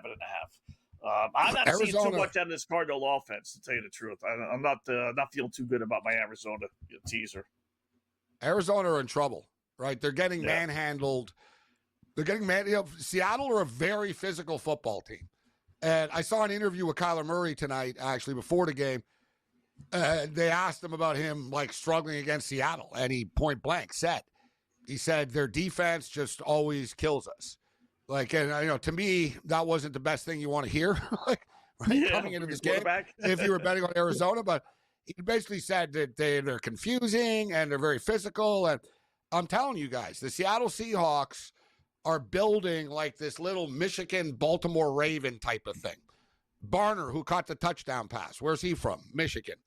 Zach Charbonnet, their running back. Where did he play? Michigan, as well as UCLA, but Michigan. Like I said, they're on defense. They fly to the ball, these guys, Scott. They're super aggressive. And look at their play calling as well. Like you said, they got the ball back. What do? First play, they went deep to Arroyo. Right? Arroyo's been targeted 3 times this year only. That's how much confidence they have in everybody. Little play action, he goes deep. Boom. Then Darnold pops a massive run. Next thing you know, they're basically in the red zone right now. And Seattle, that's not the type of team you want to be given a 14-3 lead to. But it'll open up some prop opportunities for Arizona, Arizona's players, if Harrison can hang on to a football and Kyler Murray doesn't throw it to the other team either. But like you said, this offense is not showing a lot of promise tonight. Yeah. When you look at the opportunity that Arizona had to start this season, they could still be 3-2. I get that. But, you really needed a 4-1, maybe even a 5-0. New Orleans, Carolina, San Francisco, okay. Seattle tonight, but at home. Tennessee next week at home, Gabe. I mean, you can lose tonight. Yeah, Tennessee. The opportunity is there to get off to that hot start. Yeah. Yeah. And one thing with Arizona, and this has been a problem with Kyler Murray, and it was the same thing when Kingsbury was there, Scott. If you recall, Arizona would start the season strong often, right? Yep. It was the second half that they would fall apart. And was it Kingsbury's offense? Was it Murray? Kingsbury sort of got defensive about it, that he was running the same plays. But it's been a problem for them finishing Arizona. Usually they start strong and they have a hard time finishing and they're beat up and they're injured because they don't have a lot of depth by the end of the year. But this year, I agree. They have to win as many games as possible.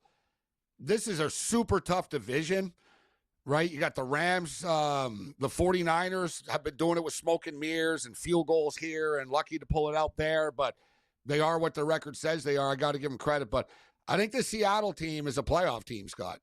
They won 10 games last year. And they weren't very good, and they won 10 games. The coach didn't like the roster. He wanted to get rid of Lockett. He wanted to get rid of Metcalf. He wanted to get rid of Geno Smith. He wanted younger or new guys on the team to build, a completely new team. And as you see, it's pretty much worked so far. Yeah. Case in point, last year we were talking about Arizona. I remember they were 6-4 heading into a bye week. They were in first. They were in first place. They controlled their own destiny. Ended up losing 5 of their last 7, including twice to Seattle. In a 2-week span or a 3-week span where they played Seattle, then they played Minnesota, then Seattle again. They lost both those games, and then for all intents and purposes, that was it. But 2-7 or 2-5 last 7 games. So it's just we got a touchdown opportunity for people here right now. And, of course, Walker's not on the field. So we got a pass interference call in the end zone. Seattle have the ball 1st and goal, and they bring in Zach Charbonnet. That's frustrating. We talked about that Monday, right? If you got Kenneth Walker, you're like, come on, coach. But he's your number one guy. It's unbelievable.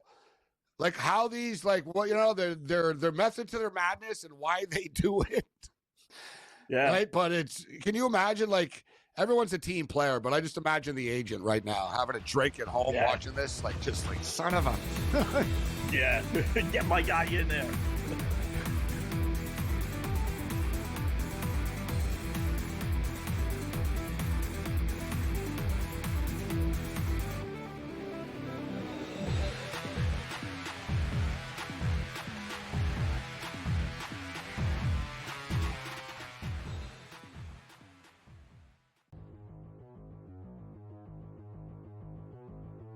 Let's play a little game of buy or sell. It would appear from most of the reports, George, that Mike McDaniel is going to keep his job as the head coach of the Miami Dolphins. This is a long season, though, and they're already 0-3. Buy or sell, McDaniel will be the Dolphins' head coach at the end of the season. He's going to get fired. All right. It's either now, later in the season, at the end of the season. He's not making it to next year. So the only question is, do they let him go towards the end of the season here? New York, Carolina, Chargers, Cleveland, Atlanta, Baltimore bye. Atlanta, Baltimore, Buffalo, Washington going into that bye. And that Washington game, by the way, is in Europe somewhere. So I don't think he survives that. I don't think he's going to survive the bye week. I think it's going to go 1-3 of those games, maybe even lose all 4 of those games. No. And I think they will trade some players away, so they're going to be a worse team than they are now here. No, I'm going to sell this. He does not make it to the end of the season. I think they're going to fire him after week 11, if I had to guess. I think it's the perfect spot because not only is there a bye week, tough schedule beforehand, but then you have New Orleans at home. Good place for a new coach to start. My thing is this, George, and here's why I am going to buy this. I think he's going to make it through the year and then he's going to be fired. Is because I just think it is rock bottom right now. They're 0-3. So, like, are they going to lose 3 consecutive games again this season? I don't think so. I think they're going to win 6 games or 7 games, which tells me it's win, loss, loss, loss, win, loss, loss, you know? So I just think they make the change at the end of the year. If they're not going to make it now and they're 0-3, the only thing that I would say to caveat would be is if they lose in their next game. If they lose that next game, then 0-4, yes, I think it happens. I don't think they will, though. So I am going to buy this. Fantasy Sports Today. Fridays starting at 3 p.m. Eastern. Only on SportsGrid.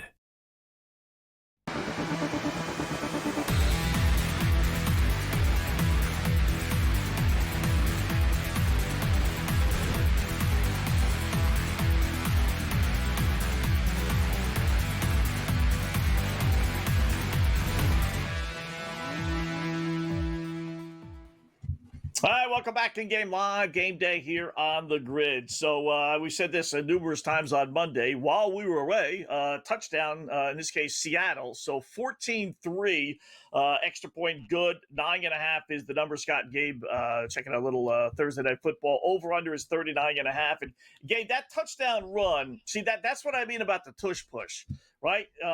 They hand the ball off to Charbonnet, runs to the left. He stopped at the 1-yard line. Then here comes this 350-pound offensive lineman that just barrels into this pile, and they all fall into the end zone. So, you know, if you're going to ban the tush push, then you're going to have to ban that play, right? You can't push guys, and he was not going to score.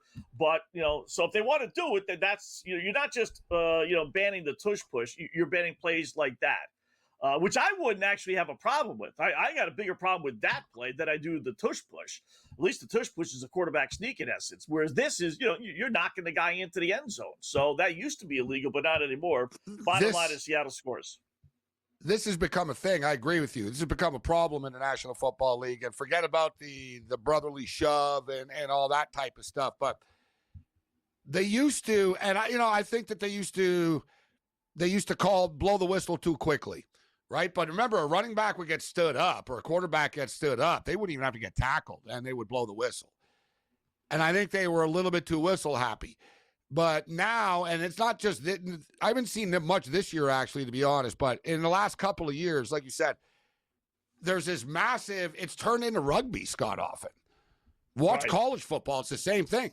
The running back will get caught in this. The running back will run for like 8 yards, get caught up with these linebackers and stuff. But if someone on the defense kills them, they're going to get a penalty. Yet then, like you said, all these old linemen come up and just start pushing the pile forward, and the referees let it go. I'm with you. And listen, I have Seattle there. He got stopped, bro. He ran the ball. Boom. He got tackled. He got pushed backwards. And then his own lineman just came and flooded everybody into the end zone. So, all right.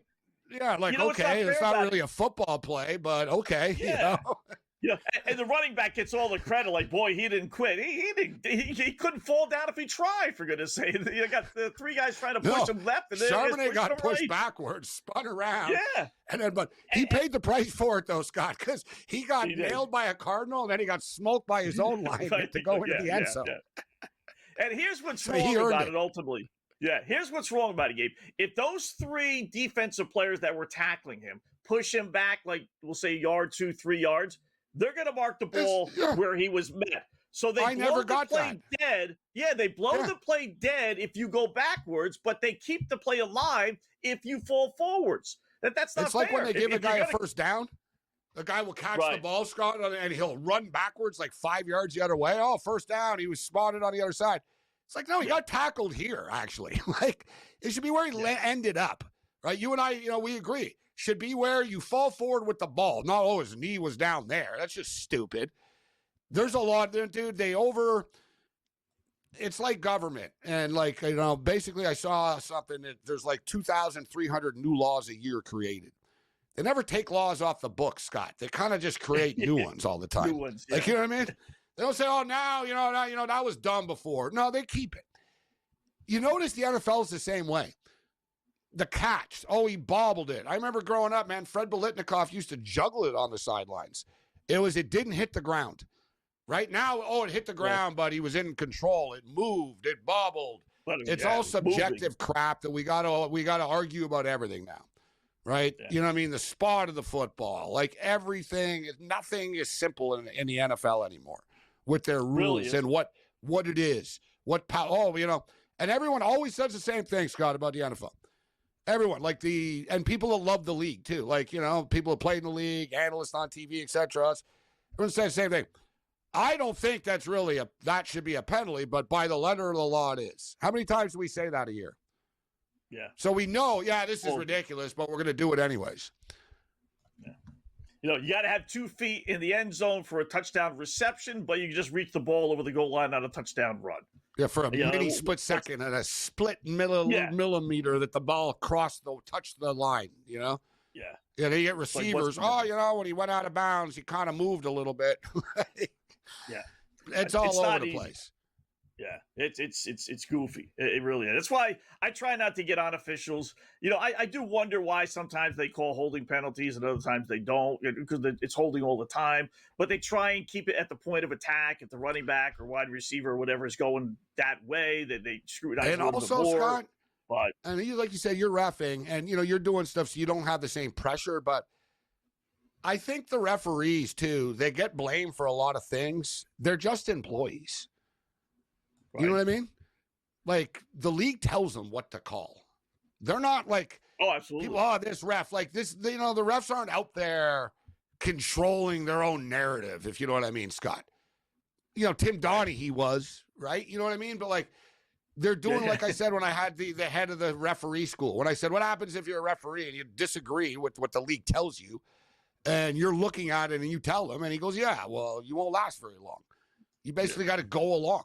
Right. So imagine, Scott, if your boss, they call you in the morning and they tell you, listen, keep your eye on Arizona doing this and Arizona doing that and Arizona doing this. The referees are going to do it, right? Yeah. Because they were told to do it. So I don't know if it's like the referee doing it or he was told to do it. Yeah. That's why they make these announcements about, we're going to scrutinize a little bit more and concentrate more on sportsmanlike conduct penalties, even though the rules are in the books. But now they're telling the world, okay, we're going to enforce this stuff. Because there's so many rules in the books that we don't enforce. I had Donnie on a bunch of times. I asked him about it. Yeah. And I said,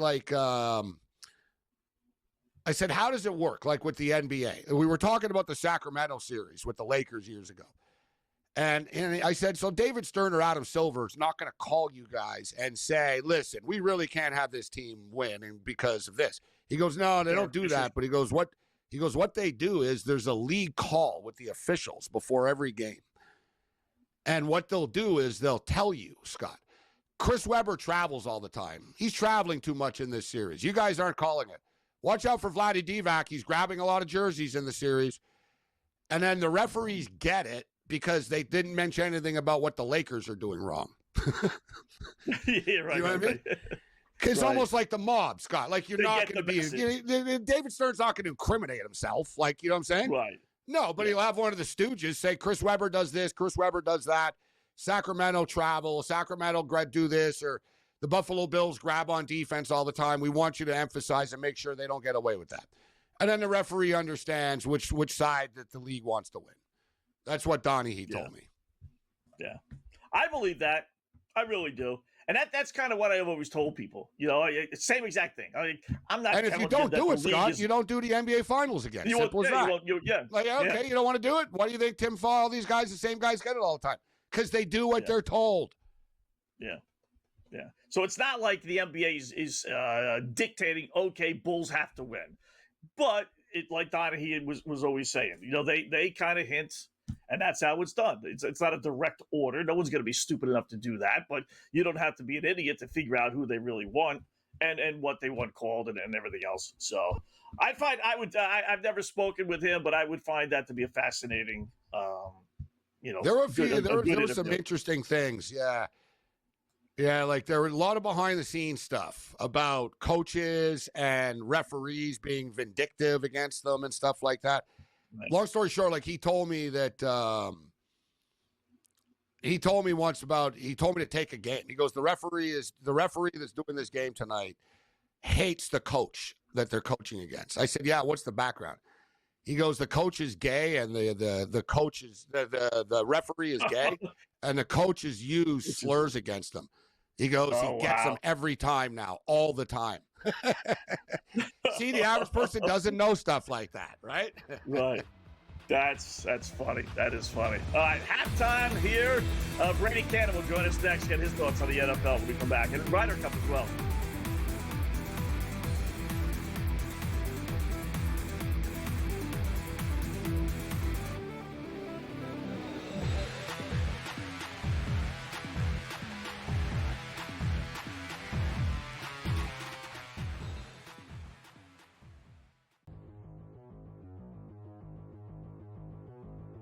Let's play a little game of buy or sell. It would appear from most of the reports, George, that Mike McDaniel is going to keep his job as the head coach of the Miami Dolphins. This is a long season, though, and they're already 0-3.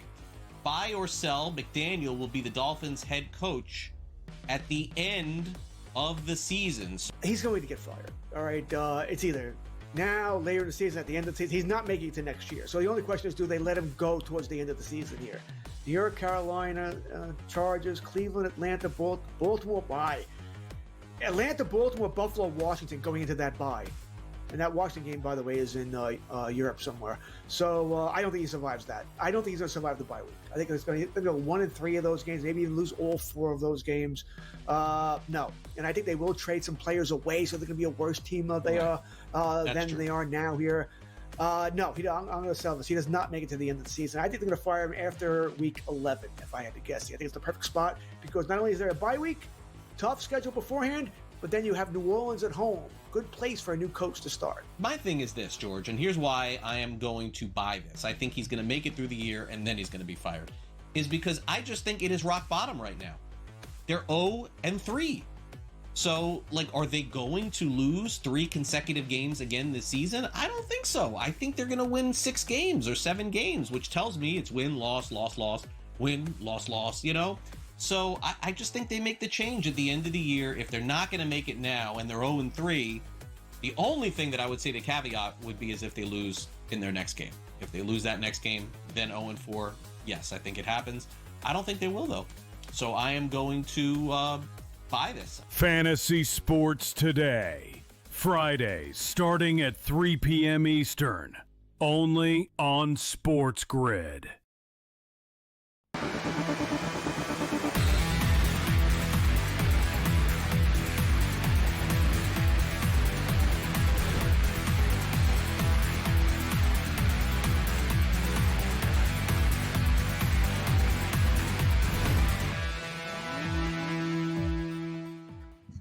All right, welcome back in Game Live. Game Day here on the Grid. Scott and Gabe. We got Thursday Night Football at the half, and it's kind of what we kind of feared. It's one of the rare times where the public, I think, was on Seattle for the most part. All the guys I saw were picking Seattle, and the fear was this was going to be a low-scoring game.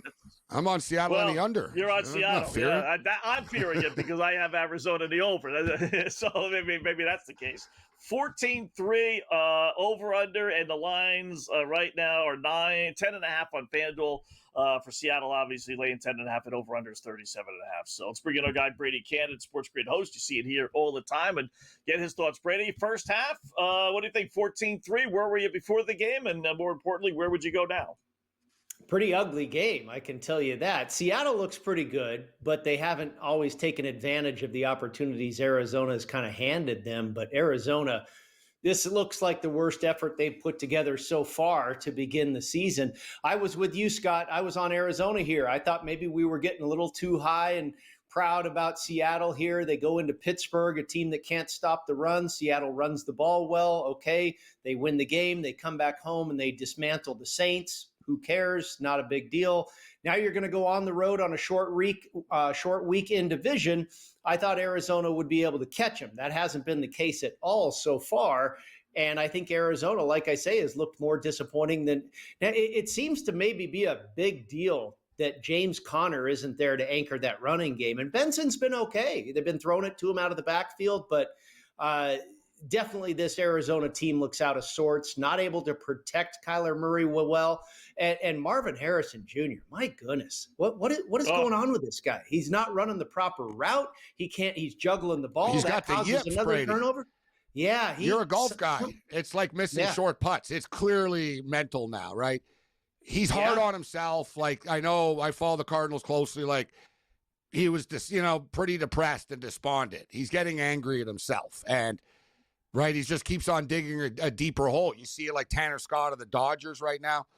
These guys, when they start failing and they're not used to failing, they have a hard time, like, snapping out of it. But like you said, though, like with Connor, guys, Connor's a reliable back. Like that, that's always been my thing with them. I always thought that they needed to draft a running back and get a better running game going to help Kyler out a bit instead of putting it all on him. But a big injury, guys, was Will Johnson, defensive back out of Michigan. He is already their best cornerback, guys.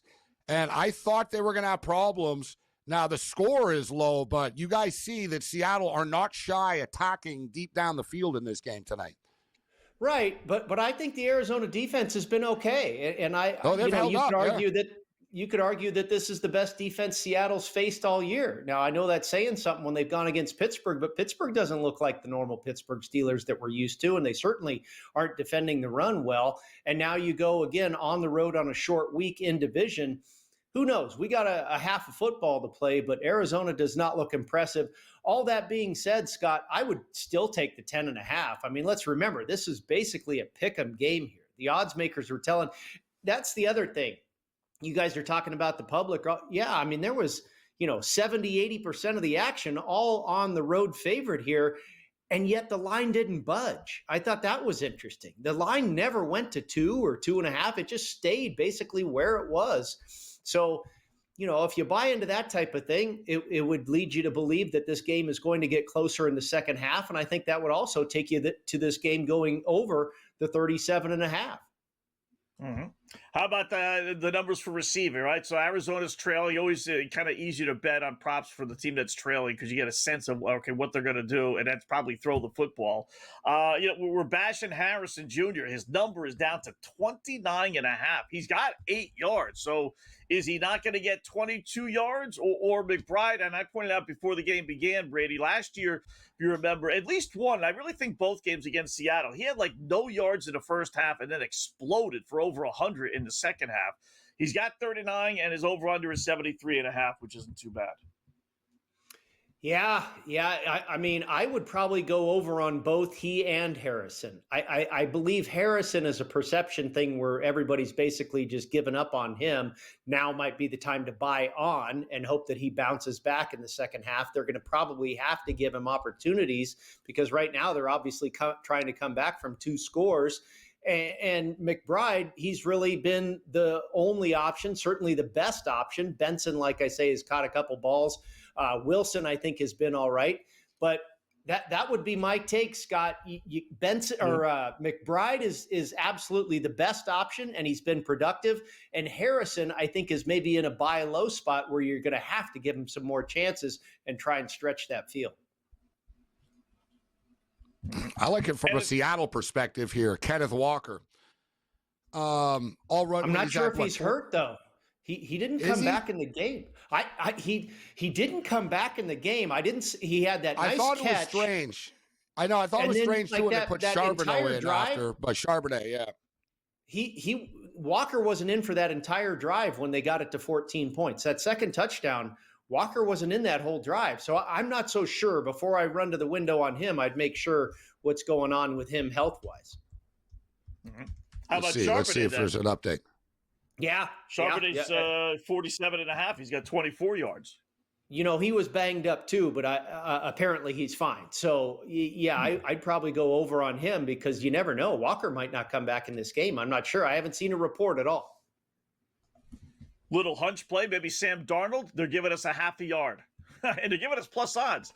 He's got 24. They're giving us 24 and a half. Can we get a quarterback sneak out of him? Another scramble for 1 yard? Yards?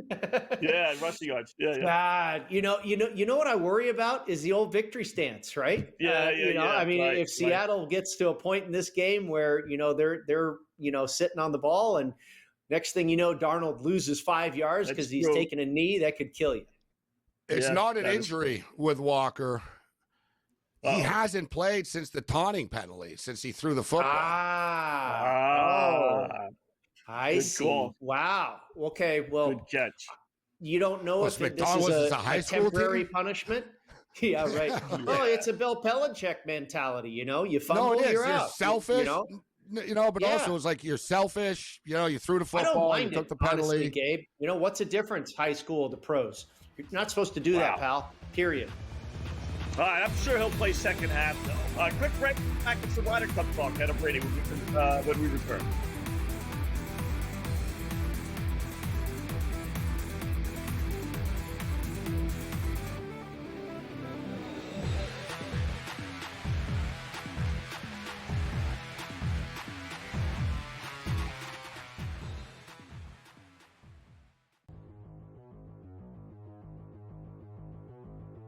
Let's play a little game of buy or sell. It would appear from most of the reports, George, that Mike McDaniel is going to keep his job as the head coach of the Miami Dolphins. This is a long season, though, and they're already 0-3.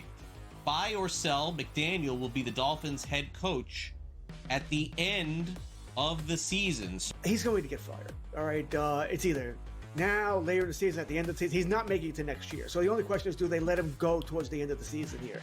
New York, Carolina, Chargers, Cleveland, Atlanta, Baltimore bye. Atlanta, Baltimore, Buffalo, Washington going into that bye. And that Washington game, by the way, is in Europe somewhere. So I don't think he survives that. I don't think he's going to survive the bye week. I think he's going to go 1-3 of those games, maybe even lose all 4 of those games. No. And I think they will trade some players away so they're going to be a worse team than they are now here. No, I'm going to sell this. He does not make it to the end of the season. I think they're going to fire him after week 11, if I had to guess. I think it's the perfect spot because not only is there a bye week, tough schedule beforehand, but then you have New Orleans at home. Good place for a new coach to start. My thing is this, George, and here's why I am going to buy this. I think he's going to make it through the year and then he's going to be fired. Is because I just think it is rock bottom right now. They're 0-3. So, are they going to lose 3 consecutive games again this season? I don't think so. I think they're going to win 6 games or 7 games, which tells me it's win, loss, loss, loss, win, loss, loss, So I just think they make the change at the end of the year. If they're not going to make it now and they're 0-3, the only thing that I would say to caveat would be is if they lose in their next game. If they lose that next game, then 0-4, yes, I think it happens. I don't think they will, though.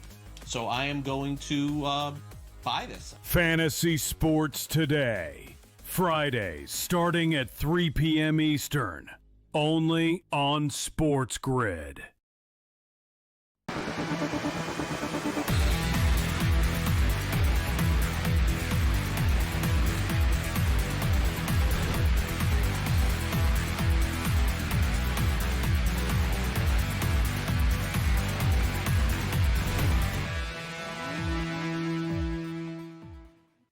All right, we are at the half, a little Arizona-Seattle football, so we got a couple of moments here. Talk a little golf. Ryder Cup starting tomorrow. So Brady Cannon, our golf aficionado, ultimately, who's holding up the jug at the end of the 3-day tournament, barring weather concerns?